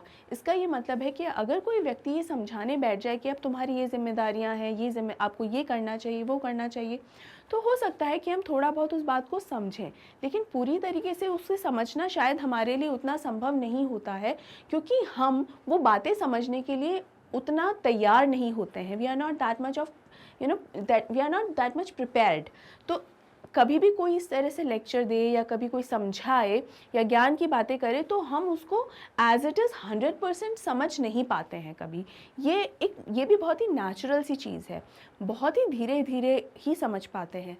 लेकिन जब हमें कोई पर्सनल एक्सपीरियंस होता है, लेट्स से अगर कोई हमें कहे कि उस रास्ते से ध्यान से जाना, वहाँ बहुत सारे पत्थर हैं, चोट लग सकती है, तो हाँ ये बात हम थोड़ी देर तक याद रखेंगे, but after a moment, after a point of time we tend to forget it. और हो सकता है फिर जब जैसी बात ही दिमाग से निकल जाए तो हो सकता है वो पत्थर से हमें चोट लग जाए और फिर हमें ख्याल आए हाँ हमें समझाया गया था लेकिन हमने ध्यान नहीं रखा। ऐसा अक्सर हो जाता है। लेकिन अब जब आपको चोट लग गई है इतनी ज़ोर से और अब आपको मालूम है कि हाँ यहाँ पे एक पत्थर था, तो नेक्स्ट टाइम जब आप सेम रास्ते से वापस गुजरेंगे ना, तो आपको ना तो किसी को सिखाना पड़ेगा और ना ही कोई आपको ये चीज़ बोलकर भेजेगा कि वहाँ ऐसे है, क्योंकि अब आपकी साइकोलॉजी ये हो चुकी है आपके दिमाग में, और कहीं ना कहीं आपको इस बात का एक एहसास हो चुका है, जो आपके अंदर वो एहसास अपना घर बना चुका है कि अब आपको पता है कि उस रास्ते, जैसे ही आप उस रास्ते पे जाएंगे आपको पता होगा कि यहाँ पर ही मुझे चोट लगी थी, तो आपका दिमाग अपने आप से इस तरह से काम करेगा, एकदम अलर्ट हो जाएगा और ध्यान रखेगा कि हाँ मुझे यहाँ पर ध्यान देना है। ये बेसिक चीज़ जो है वो हर एक सिचुएशन के साथ कहीं ना कहीं अप्लाई होती है कि जब हम एक्सपीरियंसेस करते हैं कुछ चीज़ें, तो उस अनुभव के साथ हमें जो सीखने को मिलता है ना, वो शिक्षा एक अलग ही दर्जे की होती है और वो हमारे जहन में एकदम बैठ जाती है, एकदम सेटल हो जाती है। तो अपने आप जो अनुभवों के साथ हम जो जिम्मेदारी हमारे अंदर आती है वो कभी भी कोई सिखा नहीं सकता, या यूँ कहें कि हम सीख नहीं सकते। सिखाने के लिए तो शायद बहुत मिल जाएंगे, लेकिन उतना समझना एज इट इज़ वो शायद सबके लिए उतना संभव नहीं है। लेकिन अनुभव से समझना ये एक नेचुरल प्रक्रिया है, अपने आप आपके अंदर सेटल होती है। तो अनुभव से समझने का जो एक दर्जा है वो अलग ही लेवल का है। आइए देख लेते हैं इस क्वेश्चन का एक written explanation. The poem addresses the quote responsibility responsibility is self-taught by portraying the boy's experiences of loss and grief over his ball. The boy learns to deal with his emotions and take responsibility for his feelings on his own without any external intervention. The poem suggests that facing life's challenges independently can teach valuable lessons about responsibility and resilience. यहाँ पे कुछ words ऐसे हैं जिनका मैं meaning आपको बताना चाहूँगी। सबसे पहले है पोर्ट्रेइंग। पोर्ट्रे करने का क्या मतलब होता है? पोर्ट्रे करने का मतलब होता है जब भी हम किसी कैरेक्टर का किस तरीके का पोर्ट्रेयल है, ये आपने अक्सर सुना होगा। तो इसी एग्जाम्पल से आपको समझाती हूँ कि किसी भी चरित्र का चित्रण किस तरीके से किया गया है। तो हम कह सकते हैं कि चित्रण करना पोर्ट्रे करना होता है। ठीक है, किस तरीके से उस यहाँ चित्रण करना, ओके, इसे कहते हैं पोर्ट्रेइंग। तो किस तरीके से चित्रण किया गया है? तो addresses the coach responsibility self by portraying the boys experience of loss. तो इस बच्चे का जो अनुभव एक हुआ है, क्या अनुभव हुआ है? उसकी गेंद खो जाने का एक अनुभव है। तो गेंद खो जाने के अनुभव को जिस तरीके से चित्रण किया गया है ना, उसी चित्रण से ये समझ में आता है, उसी पोर्ट्रेयल से ये समझ में आता है कि रिस्पॉन्सिबिलिटी सेल्फ टॉट ही होती है। सेल्फ टॉट का मतलब होता है कि अपने आप जो शिक्षा आपको मिले। टॉट का मतलब होता है टीचिंग ओनली, मतलब पढ़ाना या समझाना या शिक्षा, ठीक है। और सेल्फ का मतलब होता है स्वयं। तो एक स्वयं को हमको खुद से किस तरीके से जिम्मेदार होने की शिक्षा मिलती है, अपने आप से हमें जिम्मेदार होने की शिक्षा जो मिलती है वो इस पोम में कैसे है, जो इस बच्चे का जब वो खिलौना खो जाता है उसके माध्यम से इस कोट का, इस बात का या इस कहावत का चित्रण किया गया है। And grief over his ball, the boy learns to deal with his emotions and take responsibility of his feelings on his own without any external intervention. Intervention का मतलब क्या होता है? Intervention के लिए जो वर्ड यहाँ यूज़ हुआ है आपकी पोम में वो है इंट्रूड। इंट्रूड का मतलब अगेन दखल अंदाजी करना। इंटरवेंशन का मतलब भी वही होता है, दखल अंदाजी करना, दखल देना या डिस्टर्ब करना, ठीक है। और इसके बाद है facing life challenges independently. Independently का मतलब होता है कि लाइफ के जो भी चैलेंजेस हैं, जो भी दुनिया में जो भी हमारी लाइफ में जो भी प्रॉब्लम्स आती हैं, उनका जो हमें सामना करना पड़ता है ना, वो अकेले ही करना पड़ता है, यानी इंडिपेंडेंटली। इंडिपेंडेंटली यहाँ पर मतलब है एकदम अकेले होकर करना, किसी पर आप निर्भर नहीं हो।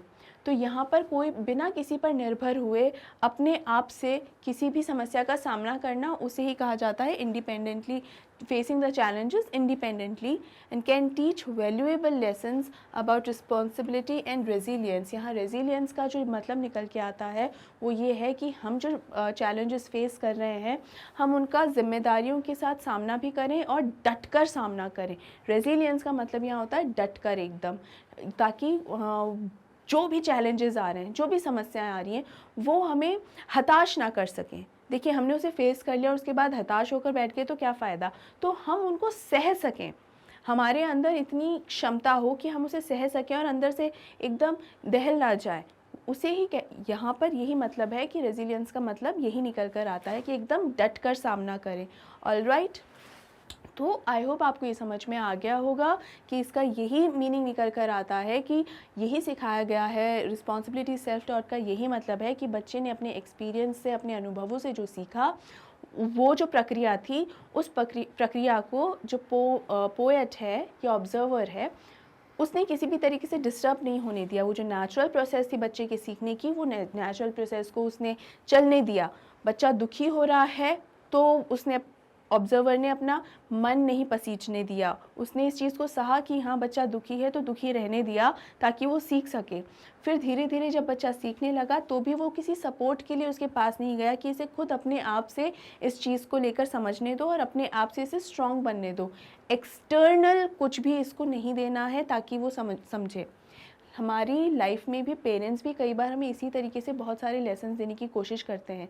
कहते हैं ना कि अपने आप से गिरोगे और अपने आप से जब उठना सीखोगे तभी सही मतलब समझ पाओगे कि तकलीफ़ों को किस तरीके से सामना करना है।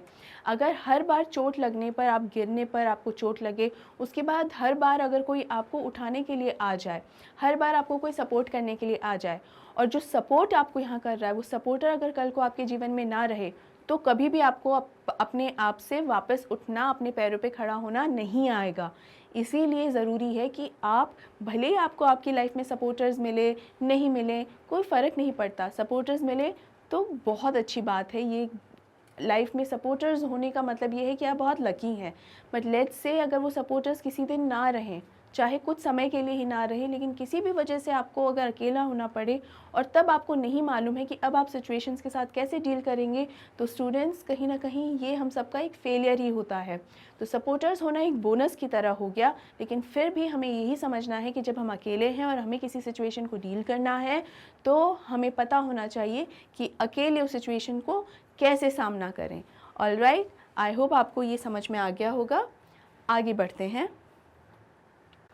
Explain how out of sight, out of mind might apply to the boy towards the end of the poem.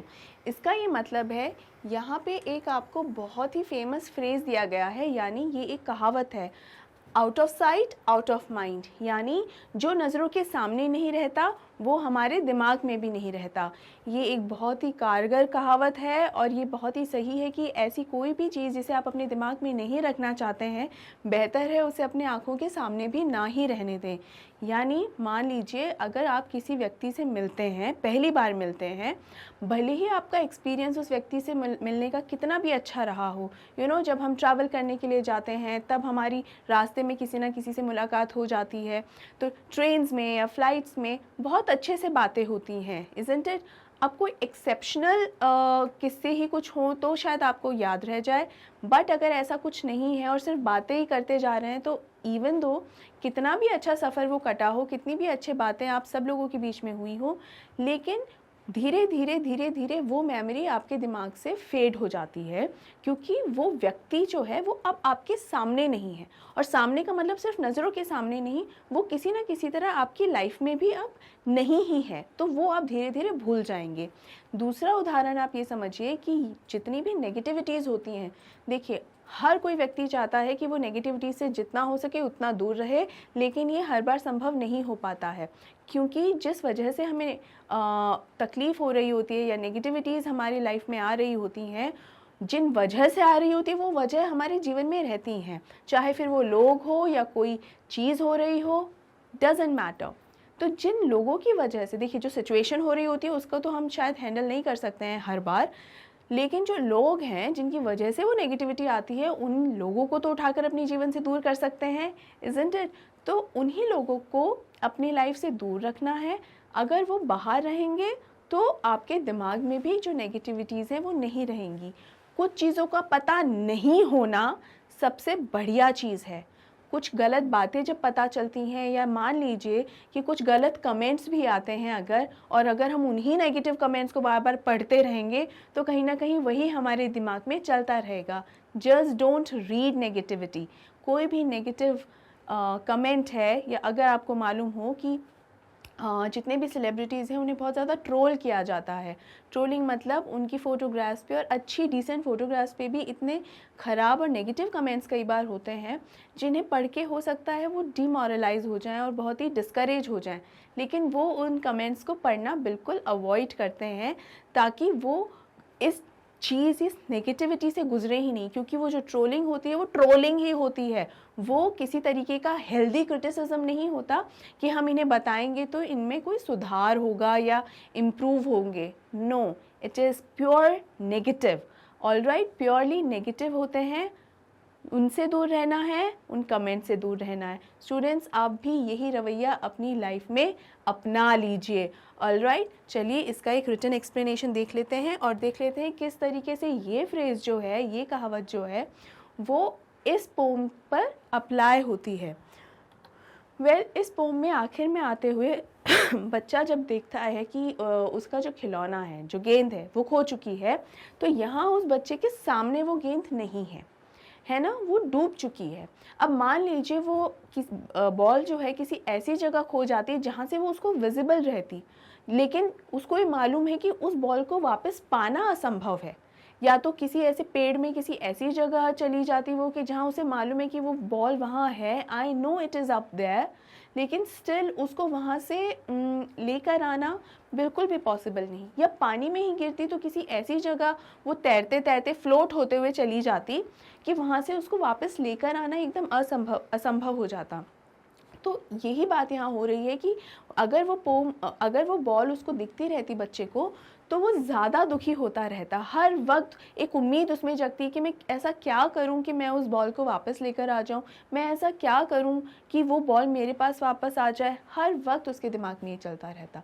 लेकिन चूंकि ये बॉल अब डूब चुकी है और नहीं कोई ज़रिया है उसको वापस लाने का, तो धीरे धीरे हो सकता है समय के साथ बच्चा, हो सकता है बॉल को ना भूले, लेकिन उसको जो खो देने का जो दुख है, समय के साथ साथ वो दुख ज़रूर कम हो जाएगा और उसे, उस बच्चे के लिए इस इंसिडेंट को भुलाना आसान हो जाएगा। और अगर भूल भी ना पाए तो याद करके जो जितना दुखी वो आज है, उतना दुखी वो भविष्य में नहीं होगा। इसका रिटन एक्सप्लेनेशन कुछ इस तरह है that towards the end of the poem, out of sight, out of mind may apply to the boy as he gradually moves on from the loss of his ball. The phrase suggests that when something is no longer visible or present, visible का मतलब होता है जो दिखाई दे, ऐसी कोई भी चीज़ या व्यक्ति या कुछ भी जो दिखाई देता है उसे कहते हैं visible. So if something is no longer visible, अगर कुछ आपको दिखाई नहीं दे रहा है, people tend to forget about it, तो लोग उसको भूल जाना, लोगों के लिए भूल जाना आसान होता है। आप अपने फ्रेंड्स से मिलते रहते हो और फिर धीरे धीरे थोड़ा सा ही बोर होने लगते हो तो आप अपने फ्रेंड्स से मिलना छोड़ देते हो। धीरे धीरे शुरू में वो फ्रेंड्स आपको कॉल करेंगे कि तुम आए नहीं, फिर फ़ोन करेंगे कि आ जाना, और धीरे धीरे ये फ़ोन्स आना कम होते चले जाएंगे। फ्रेंड्स की जो रिक्वेस्ट है आपको बुलाने की कि अरे हम पार्टी कर रहे हैं, एंजॉय कर रहे हैं, हम यहाँ घूमने जा रहे हैं, आओ, ये जो एक दावत पर बुलाना है, ये भी धीरे धीरे कम हो जाएगा। और एक पॉइंट आएगा जब वो आपको कॉल करना ही छोड़ देंगे, क्योंकि हमेशा आप डिमांड में नहीं रहते हैं, हमेशा उस व्यक्ति को नहीं बुलाया जाता है, इनवाइट नहीं किया जाता है जो व्यक्ति अवेलेबल ही नहीं रहता है कभी भी। तो अगर आपको अपनी फ्रेंडशिप भी मेंटेन करनी होती है, तो अगर हमेशा संभव नहीं है तो भी जितना पॉसिबल हो सके अपने फ्रेंड्स के साथ टाइम स्पेंड करें, उनके साथ वक्त बिताएं, क्योंकि अगर आप उनके साथ वक्त बिताना छोड़ देंगे तो धीरे धीरे वो आपको याद करना छोड़ देंगे, और ये भी बहुत नेचुरली होगा, जानबूझकर नहीं।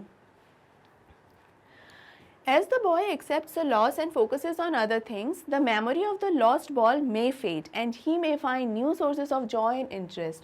अभी तो बच्चे के पास ये गेंद ही थी जिससे वो खेलता था, एंजॉय करता था, खुश रहता था, लेकिन अब तो ये खो चुकी है। लेकिन चूंकि ये बॉल उसे दिखाई नहीं दे रही है, पानी में डूब चुकी है, तो ये पूरी तरीके से संभव है कि समय के साथ धीरे धीरे जब बच्चा इसको भूलेगा या इस दुख को भूलने की कोशिश करेगा, उसे सहने में की क्षमता मिल जाएगी, तब वो और साधन ढूंढ लेगा जिससे वो उतना ही खुश हो सके जितना खुश वो उस गेंद के साथ था। तो इसीलिए ये ज़रूरी है कि जो चीज़ यहाँ पर तो नेचुरली इस बच्चे के साथ ऐसा हुआ कि वो जो गेंद है उस बच्चे से खो गई, लेकिन हम इस चीज़ को अपनी लाइफ में अप्लाई भी कर सकते हैं कि अगर कोई ऐसी चीज़ है जो आपको किसी भी तरीके से नेगेटिविटी दे रही है या आपको पसंद नहीं है या इस तरीके का कोई भी और सही जेन्युइन कारण अगर है, तो आप उस चीज़ को अपनी नज़रों से दूर करें ताकि आप उस चीज़ की पीड़ा ना उठाएं, उस चीज़ से प्रॉब्लम ना उठाएं। और अगर आप नहीं चाहते कि लोग आपको भूल जाएं, तो जिन लोगों के साथ आप जुड़े रहना चाहते हैं उन लोगों के सामने भी ज़रूर आते रहिए, क्योंकि अगर आप उनके सामने नहीं आएंगे, आप उनके साथ समय नहीं बिताएंगे, तो वो लोग फिर आपको भूल जाएंगे। आई होप स्टूडेंट्स आपको ये अच्छे से समझ में आया होगा। अब आगे बढ़ते हैं। यहाँ हम आते हैं हमारे लॉन्ग आंसर टाइप क्वेश्चंस पे। तो जिन स्टूडेंट्स ने हमें अभी ज्वाइन किया है उन्हें मैं बता दूं कि लॉन्ग आंसर टाइप क्वेश्चंस जो होते हैं इनकी मार्किंग स्कीम भी के अकॉर्डिंग मार्क्स इनके ज़्यादा ही होते हैं। This much we all know, ये बताने की ज़रूरत नहीं है, लेकिन इसकी जो आंसर स्ट्रक्चर होता है वो भी उसी अकॉर्डिंग हमें रखना है। और स्टूडेंट हमेशा ये ध्यान रखिए कि मान लीजिए कभी कोई क्वेश्चन आपको नहीं आता है कि मुझे इस क्वेश्चन का आंसर नहीं मालूम है, मैं कैसे क्या लिखूं, या मालूम तो है लेकिन लिखते में नहीं आ रहा है, समझ नहीं आ रहा कि उसको फ्रेम कैसे करूं। ऑल्दो मैं यहाँ पर आपको रिटन एक्सप्लेनेशंस देती ही हूँ सभी क्वेश्चंस के, फिर भी कोई ऐसा क्वेश्चन आ जाता है कि आप नहीं समझ पा रहे हैं कि अरे अब हम इसे कैसे लिखें, फ्रेम करना नहीं आ रहा है, आंसर पता है लिखना नहीं आ रहा है, कैसे लिखें। तो ऐसे में अक्सर स्टूडेंट्स क्या करते हैं, उस क्वेश्चंस को छोड़ कर आ जाते हैं। नहीं स्टूडेंट्स, कभी भी कोई क्वेश्चन नहीं छोड़ना है। रीड करें जितना हो सकता है, जितना पॉसिबल है उतना समझने की कोशिश करें, और कुछ ना कुछ करके किसी ना किसी तरह you are mature enough to frame an answer. आप इतने समझदार हैं कि आप एक आंसर को बना सकें, भले ही आपने उस आंसर को एज इट इज़ पढ़ा ना हो या समझा ना हो। तो कभी भी किसी भी क्वेश्चन को ब्लैंक छोड़कर नहीं आना है। भले ही थोड़ा सा उसमें लिख कर आए, अगर ज़्यादा नहीं लिख पा रहे हैं या ज़्यादा उसके बारे में नहीं जानते हैं, but always always always attempt that question. ये एक बहुत ही इम्पॉर्टेंट एक तरीके से रूल ही मान लीजिए आप, एक थंब रूल मान लीजिए कि बहुत ही ज़्यादा ज़रूरी है किसी भी क्वेश्चन को अटेम्प्ट करना, क्योंकि क्वेश्चन छोड़कर डेफिनेटली आपको ज़ीरो ही मिलेगा, लेकिन आप अगर उसे अटेम्प्ट करेंगे तो हो सकता है आपको कुछ मार्क्स मिल जाए। अगर 1/4 मार्क्स भी मिलते हैं तो something is better than nothing. तो इसीलिए हमें हमेशा क्वेश्चंस को अटेम्प्ट करना है। बढ़ते हैं अपने पहले लॉन्ग आंसर टाइप क्वेश्चन की ओर। Why is it important for everyone to experience loss and to stand up after it? क्यों हम लोगों के लिए ज़रूरी है कि हम कोई ना कोई नुकसान झेलें और उसके बाद फिर उसको सहने की क्षमता लाएं और फिर अपने पैरों पे खड़े हो जाएं। कई बार ये क्वेश्चन आता है, कई बार ये बात होती है, और स्पेशली बच्चे पूछते हैं कि क्यों ज़रूरी है सीखना। कोई ज़रूरी थोड़ी है कि हमें प्रॉब्लम से झेलना है, बल्कि हमें तो कुछ ऐसा करना चाहिए ताकि प्रॉब्लम्स ही ना आए। ये भी बहुत अच्छा तरीका है कि हम इस तरीके से रहें और अपनी लाइफ जिएं कि कोई प्रॉब्लम ही ना आए। लेकिन क्या ये संभव है? आप अगर गाड़ी चला रहे हैं और फिर ये एक्सपेक्ट कर रहे हैं कि रोड पे ना कोई टर्न आएगा, ना कोई स्पीड ब्रेकर आएगा, ना कोई ट्रैफिक सिग्नल आएगा, तो क्या ये संभव है? ऐसा बिल्कुल नहीं। हमारी लाइफ भी रोड की तरह ही होती है, जहाँ पे twist and turns, speed breakers, खड्डे, ये सब आते हैं और आप इन्हें इग्नोर नहीं कर सकते। लाइफ एक जैसी निरंतर नहीं चलती रहती, कोई ना कोई सिचुएशन, कुछ ना कुछ होता ही रहता है। कई बार सिचुएशन इतनी मुश्किल नहीं है, लेकिन चूंकि हमें उसे हैंडल करना नहीं आता है, हम उसे कॉम्प्लिकेटेड बना देते हैं। इसीलिए स्टूडेंट्स हर एक सिचुएशन से बचने के लिए या संभालने के लिए ज़रूरी है कि हम ये समझें कि रिस्पॉन्सिबल बनना कितना ज़रूरी है। ऑलराइट, अब देख लेते हैं इस क्वेश्चन का एक written explanation. It is important for everyone to experience loss and to stand up after it in order to be strong and get on with life। यानी स्ट्रॉन्ग बनने के लिए, एकदम स्ट्रेंथ अपने अंदर रखने के लिए, हम यहाँ स्ट्रेंथ का मतलब है कि आपका दिल मजबूत हो, आप एकदम अंदर से, दिमागी तौर से, mentally you are very strong, दिमागी तौर से आप बहुत मजबूत हो, ताकि चीज़ों को आपको हैंडल करना आए, उनका सामना करना आए, और ताकि आप जीवन में आगे बढ़ते रहें और सक्सेसफुल होते रहें। One needs to stay strong no matter how much it hurts inside. Staying strong is the only way to survive. Moreover, one needs to learn to accept and let go and not cling to something that they can never have. इसका ये मतलब है कि life में बहुत सारी ऐसी चीज़ें हैं, कई बार आपको बहुत सारे सेक्रीफाइसेस भी करने पड़ते हैं। ये सेक्रीफाइसेस कोई ज़रूरी नहीं कि दिखने में ज़रूरी नहीं बहुत बड़े हों। फॉर एग्ज़ाम्पल, मान लीजिए कि किसी का कोई बहुत ही इंपॉर्टेंट एग्ज़ाम है, कॉम्पिटिटिव एग्ज़ाम्स होते रहते हैं। मान लीजिए किसी का बहुत ज़रूरी एग्ज़ाम है और वो उसकी प्रिपरेशन कर रहा है दिन रात बैठ के, और उसी दौरान आपके कुछ फ्रेंड्स हैं या आपकी फैमिली में भी कोई बहुत इंपॉर्टेंट इवेंट हो रहा है, जहाँ आपको पता है आपके फ्रेंड्स आने वाले हैं, आपके कज़न्स आने वाले हैं और वो खूब जम के इंजॉय करने वाले हैं। लेकिन आपको तो अपनी किताबों के अंदर ही दिमाग लगाना है, आप तो जा नहीं सकते हो। ऐसे में उस समय पर क्या ज़रूरी है? उस समय में ज़रूरी है कि आप ये सोचे बिना कि आपके फ्रेंड्स और कज़न्स उस शादी में, आपके सारे रिलेटिव्स उस इवेंट में कितना इंजॉय करने वाले हैं, ये सोचे बिना ये ध्यान रखना है कि आपको जिस वजह से आपने इतना अच्छा, इंटरेस्टिंग और इन्जॉय करने वाला इवेंट मिस किया है, एटलीस्ट उस वजह को आप पूरा करें, उसके साथ जस्टिफाई करें। ये नहीं कि वहाँ गए भी नहीं हैं, दुखी भी हैं, पढ़ाई में भी मन नहीं लग रहा, तो ये एक नहीं, ये 2 गुना नुकसान होता है कि ना तो आप उस एग्ज़ाम में अच्छा परफॉर्म कर पाते हैं और ना ही उस इवेंट को अच्छे से एंजॉय कर पाते हैं। ऑलराइट, तो आपको एक चीज़ सेलेक्ट करनी होगी, और चूंकि आप एग्ज़ाम देने का सेलेक्ट कर रहे हैं तो ये दुख नहीं होना चाहिए कि देखो मुझसे वो मिस हो गया। दुख होता है, बुरा भी लगता है, लेकिन वो सिर्फ कुछ देर के लिए होना चाहिए, और ये पता होना चाहिए कि क्यों मैंने ये सैक्रिफाइस किया, क्यों मैंने उस इवेंट में जाना छोड़ा और ये डिसाइड किया कि मुझे पढ़ना है। आपने जो डिसीजन लिए हैं, आपके पास हमेशा उन डिसीजंस के कारण होने चाहिए कि अगर मैं कोई इवेंट में जाना छोड़ रहा हूँ, या जितना भी इन्जॉय बाकी लोग कर रहे हैं, मैं पार्टीज़ में जाना मिस कर रहा हूँ, ये सब एक तरीके के सेक्रीफाइसेस ही तो है। तो उन सेक्रीफाइसेस पे दुखी मत हो, आपको ये पता होना चाहिए कि वो सेक्रीफाइसेस आपने क्यों किए हैं। आपने अपना करियर बनाने के लिए, आपने अपने उस कॉम्पिटिटिव एग्ज़ाम को क्लियर करने के लिए वो सेक्रीफाइस किया है। तो इस चीज़ पर अपना ध्यान हमेशा केंद्रित रखें, वही सबसे ज़्यादा ज़रूरी है और वही आपको अपने गोल तक पहुंचाएगा। ऑलराइट, तो हमें जानना है, हमें ये सीखना है कि हम एक्सेप्ट करें और चीज़ों को लेट गो करें। लेट गो का मतलब है चीज़ों को जाने दें कि कोई बात नहीं, अगर ऐसा हो गया है तो मैं उस पर अटका नहीं रहूँगा। क्लिंच का मतलब होता है क्लिंजिंग या क्लिंगिंग, इसका ये मतलब होता है कि उस चीज़ को पकड़ के रखना। कि पकड़ के भी रखना मतलब ये भी नहीं कि बस किसी चीज़ को हाथ से पकड़ लिया, मतलब हमेशा उसको अपने दिल में रखना कि देखो ये लॉस मेरा हो गया था, देखो ये लॉस मेरा हो गया था। हमेशा इस चीज़ को अपने एकदम गले से नहीं बांध के रखना है, हमें ये करना है कि उस चीज़ को जाने देना है। We should let it go, जाने देना है और लाइफ में आगे बढ़ना है, ताकि हम उस गोल को अचीव कर सकें जो हमने हमारे लिए सेट किया है। One should understand that the past is gone and it will never come back. जो बीत गया है बीत गया है, अब वो वापस आने वाला नहीं है, और ये बात जितनी जल्दी हम सब समझ जाएं उतना ही हम सब के लिए बेहतर भी है। Experiencing loss sometimes helps us to grow up and face hardships like loss.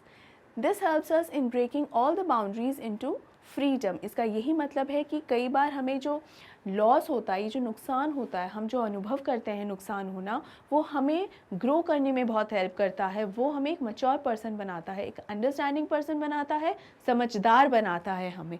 और यही कारण है ताकि हम जीवन की और परेशानियाँ और दुख जो आते हैं लाइफ में, जो आते ही हैं, उनका और कोई समाधान नहीं है, वो तो आएंगे ही आएंगे।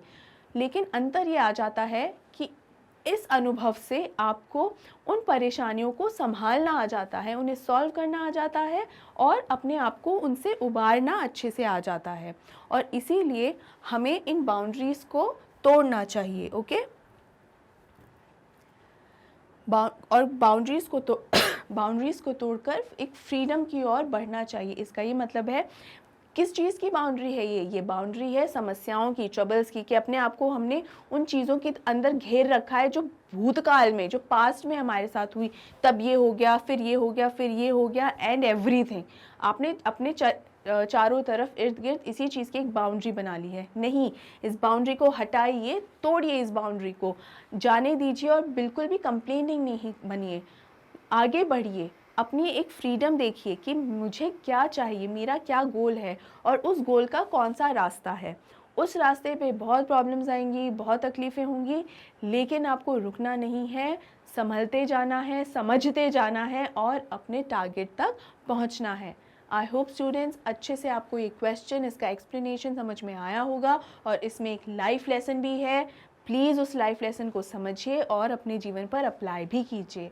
आगे बढ़ते हैं, ये इसका फर्दर एक्सप्लेनेशन है। मैं इसमें वही है जो मैंने आपको अभी भी समझाया, बट आपके लिए मैं एक बार बस रीड कर देती हूँ। The world is full of material possessions and losing someone or something valuable is bound to happen at one point or the other. Thus, loss is a part and parcel of life. However, we cannot let this loss bring us down. यानी कुछ पाना या खोना जीवन का नियम है, लेकिन इस लॉस की वजह से हम खुद को एकदम निढाल नहीं बना सकते, हताश नहीं बना सकते। हमें वो समझना होगा कि ये होता है। Loss and suffering should be viewed as minor setbacks. Though everyone will experience loss, it is important to stand up after it because that is the only way to move forward. We should use our experience of loss as a lesson and derive strength from it. इसका यही मतलब है कि loss और suffering जो होती है ना, जीवन में जो भी नुकसान है या जिन भी चीज़ों को हमने भुगता है, उन्हें माइनर सेटबैक्स की तरह देखने चाहिए. माइनर सेटबैक्स का मतलब होता है कि छोटी छोटी ऐसी चीज़ें, ऐसी ट्रबल्स जो आपको अपने लक्ष्य की तरफ बढ़ने से रोक लेती हैं और एकदम पीछे खींच लेती हैं. तो ये जो नुकसान होता है ना, वो इसी तरीके का होता है. थोड़ी देर दुख होता है, कोई बात नहीं, हो जाइए थोड़ी देर के लिए दुखी, लेकिन दुखी बने मत रहिए. फिर से अपने पैरों पे उठिए और फिर अपने लक्ष्य की तरफ निकल पड़िए. और यही है कि ये जो लॉस है तो कहीं ना कहीं नुकसान नहीं है. इस नुकसान को अगर आपने संभालना सीख लिया, समझ लिया, तो ये जो लॉस है ना, वो कहीं ना कहीं लॉस नहीं, वो भी आपके फ़ायदे में ही तब्दील हो जाएगा. क्यों? क्योंकि जब भी आपको ये लॉस हुआ है आपके लक्ष्य तक पहुंचने में, या जब भी आपको इस तरह की कोई समस्याओं का सामना करना पड़ा है, आप धीरे धीरे बहुत स्ट्रांग हो जाएंगे. फिर छोटी मोटी बातें आपको हर्ट भी नहीं कर पाएंगी. All right.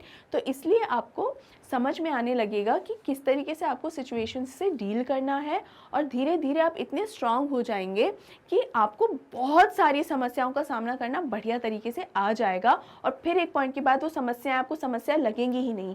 तो धीरे धीरे ये जो लॉस है, धीरे धीरे ये जो ट्रबल्स हैं, वो किस में कन्वर्ट हो गई हैं?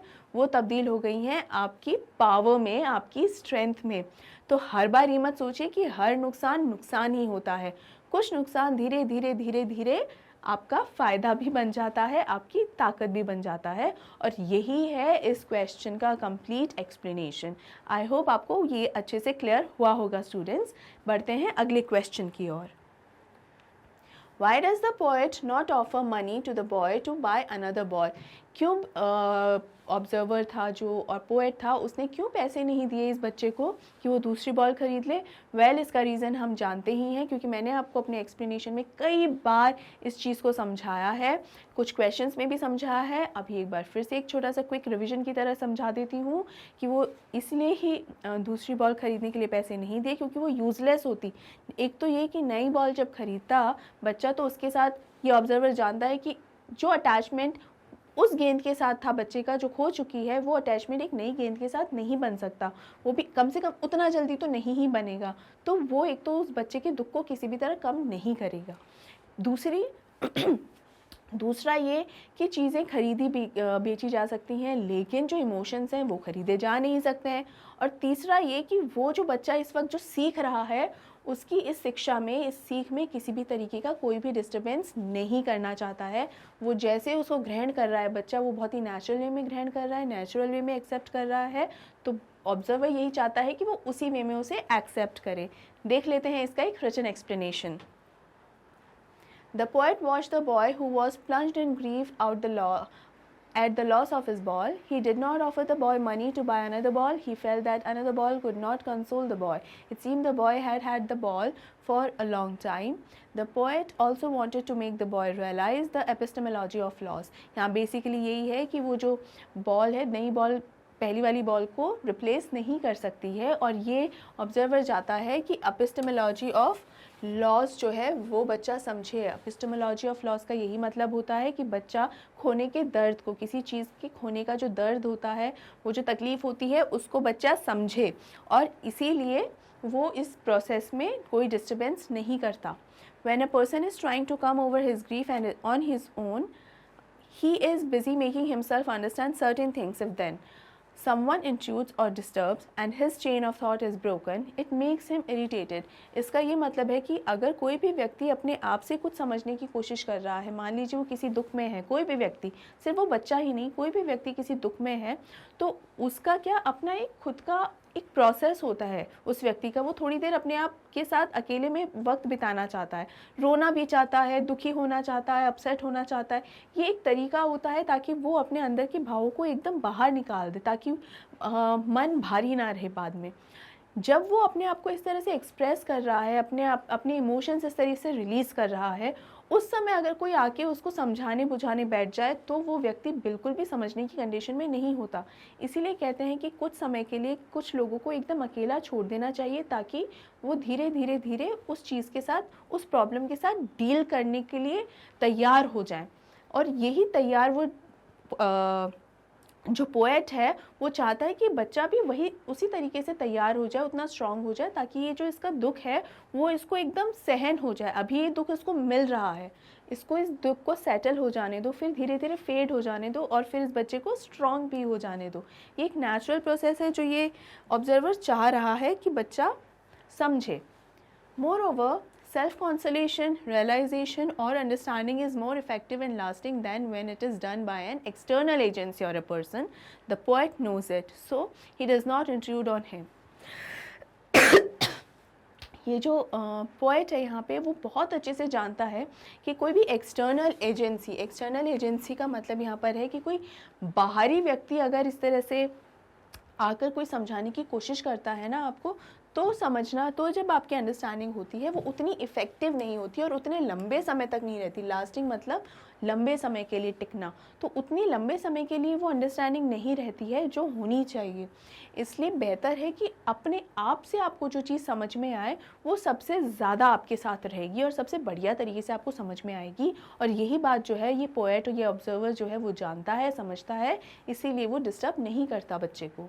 His offer of money to buy another ball is useless for the boy wants the boy wants the same ball he is attached to and has been playing for a long time. No other ball will be able to take its place. यानी ये वही बात है कि जिस गेंद से ये बच्चा अटैच था उसे वही बॉल चाहिए थी, क्योंकि उसी के साथ तो उसने टाइम स्पेंड किया था। एक नया खिलौना लाकर उसको दे देने से हो सकता है उसको वो चीज़ मिल जाए, सामान मिल जाए, लेकिन वो इमोशंस और वो भाव नहीं मिलेंगे जो वो बच्चा हमेशा उसके उस खिलौने से, उस गेंद के साथ उस बच्चे के अटैच थे। इसलिए it will be useless, worthless to buy another ball. I hope आपको ये क्वेश्चन का एक्सप्लेनेशन भी अच्छे से समझ में आ गया होगा स्टूडेंट्स। आगे बढ़ते हैं। What is the epistemology of loss in this world of possessions? How has the child learned to stand up in life? इसका ये मतलब है कि epistemology of loss का क्या मतलब है इस संसार में। epistemology का मतलब मैं आपको कई बार समझा चुकी हूँ कि दुख को सहने का जो भाव होता है उसकी अंडरस्टैंडिंग आ जाना। तो इस दुनिया में जो it is a world of possessions, यहाँ पर ये समझ में आ जाने का क्या अर्थ है, और how has the child learned to stand up in life, यानी बच्चे को कैसे समझ में आ रहा है कि उसे अपने जीवन में फिर से अपने पैरों पर खड़ा होना है और उसी दुख में डूबे नहीं रहना है। हम इसका एक रिटन एक्सप्लेनेशन देखेंगे, लेकिन इसके पहले क्विकली जान लेते हैं कि ये कैसे होता है। वेल, बेसिकली इस लाइफ में हमें मालूम है कि बहुत ट्विस्ट एंड टर्न्स आने वाले हैं, बहुत सारी प्रॉब्लम्स एग्जिस्ट करती हैं, और उन सभी प्रॉब्लम्स के साथ डील करने के लिए अगर हर बार हमें एक नए लॉस के दुख से गुजरना पड़ेगा तो हम कैसे उनका सामना करेंगे। इसीलिए ज़रूरी है कि जब भी हमारे सामने कोई भी प्रॉब्लम आए, कोई भी ट्रबल आए, हर्डल आए, किसी भी तरीके का कोई इशू हो, तो हम सीखें उस चीज़ से डील करना, उसको फेस करने की कोशिश करें और ना कि उससे भागने की कोशिश करें। जब हम, भले ही हमारा कोई नुकसान भी हो, तो उस नुकसान को फिर झेलने की कोशिश करें, ये स्वीकार करने की कोशिश करें कि हाँ ये नुकसान हो चुका है। उस नुकसान को झेलने का जो भाव है, जब आप उस भाव से अवगत हो जाएंगे, जब आप उस इमोशन से अवेयर हो जाएंगे, उसे ही कहते हैं एपिस्टेमोलॉजी। और जब ये एपिस्टेमोलॉजी ऑफ लॉस आपको समझ में आता है तो वर्ल्ड ऑफ पोजेशंस में आपके लिए रहना और भी सरल हो जाता है। It becomes easier for you to survive in this world of possessions once you get the understanding of epistemology of loss।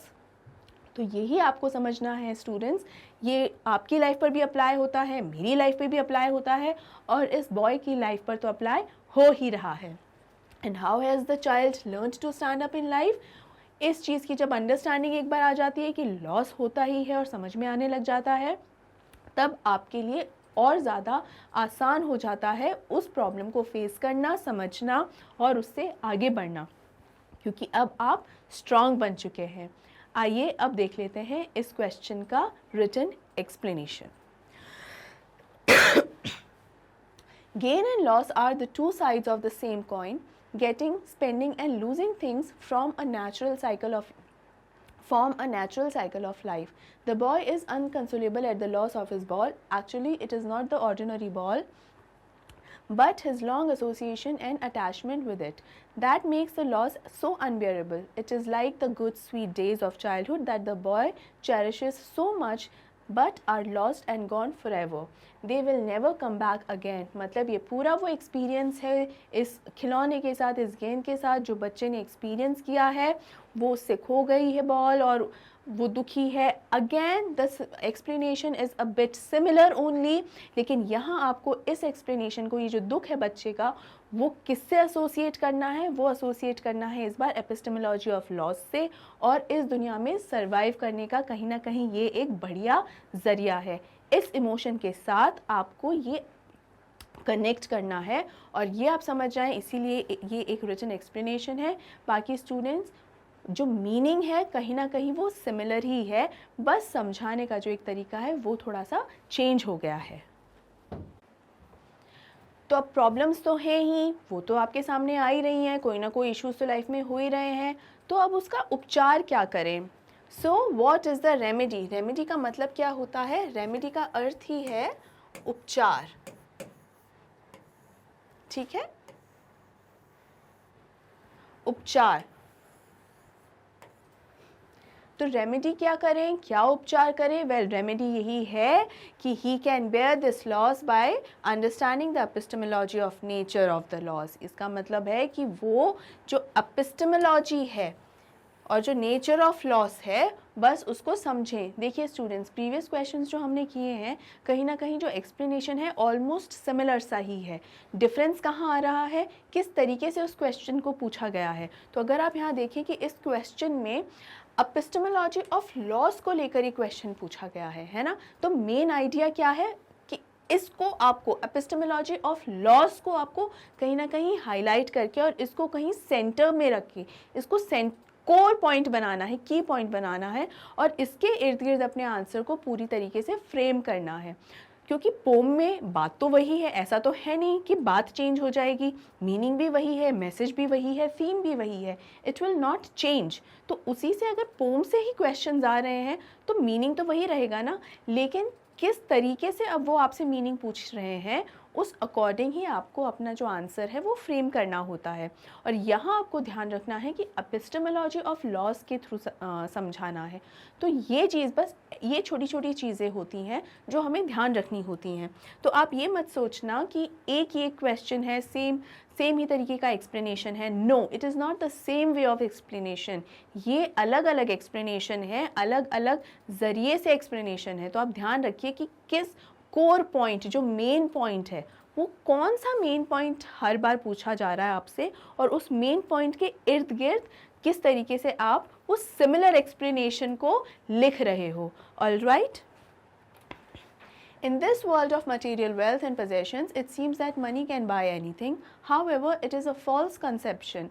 Money has its own limitations. Its nature is external. It cannot compensate for the losses that a person suffers emotionally or internally. No wealth can buy back the ball that has been lost forever. Similarly, no wealth can buy back the lost childhood.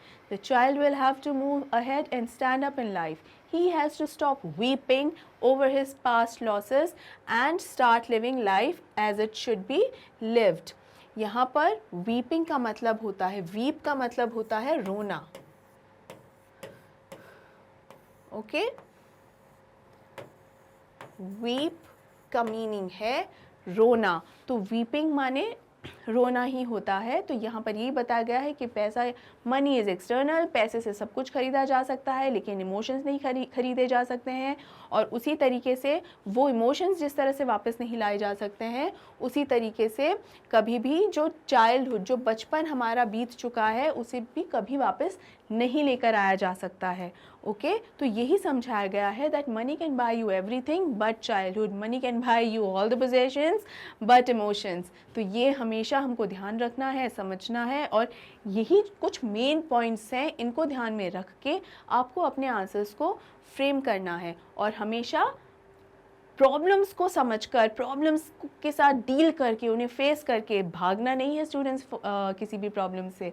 उन्हें face करना है, challenges को face करना है, उन challenges को हरा देना है और फिर आगे बढ़ना है. स्टूडेंट्स, ये जो पोम है ये एक बहुत ही मीनिंगफुल पोम है, बहुत ही बढ़िया लाइफ के लेसन्स है इसके अंदर। अगर जेन्युइनली आप इन्हें अपने लाइफ पे अप्लाई करेंगे, देख लीजिएगा रिज़ल्ट बहुत ही बढ़िया होंगे, क्योंकि यही एक प्रैक्टिकल अप्रोच है, एक पॉजिटिव अप्रोच है और एक रियल अप्रोच भी है कि हम कभी भी अपने दुखों में घिरे, दुख आते हैं उसमें वो कोई बात नहीं है कि दुख ही नहीं आए, ऐसा नहीं हो सकता। दुख तो आते ही हैं, लेकिन उन दुख के साथ हमेशा हमें डील करना आना चाहिए, उनको हमेशा जहाँ तक हमसे पॉसिबल है उन्हें फेस करना चाहिए, उनसे कभी हार कर नहीं बैठना चाहिए। हाँ, जो भी इमोशन आपके अंदर अभी उमड़ रहा हो, कभी भी आपको कोई प्रॉब्लम हो रही हो, तो अपने आप को ज़बरदस्ती उसके साथ डील मत करवाएं। थोड़ी देर उस प्रॉब्लम को सहें भी, कोई प्रॉब्लम नहीं है उसके अंदर, प्रॉब्लम को सहने में कोई प्रॉब्लम नहीं है। टेम्परेरी तकलीफ़ होती है, but after that, after some time उस दुख से बाहर निकलिए। मतलब दुखी हो जाएं तो ठीक है, लेकिन दुखी बने ही मत रहिए, उससे आगे बढ़िए। आई होप आपको ये पूरी पोम, इसका एक्सप्लेनेशन, ये सभी क्वेश्चंस, इनके आंसर्स सभी अच्छे से समझ में आ गया होगा। अगर फिर भी किसी भी तरीके का कोई डाउट है स्टूडेंट्स, तो आप कमेंट सेक्शन में कमेंट करके पूछ सकते हैं। I will be happy to help you out.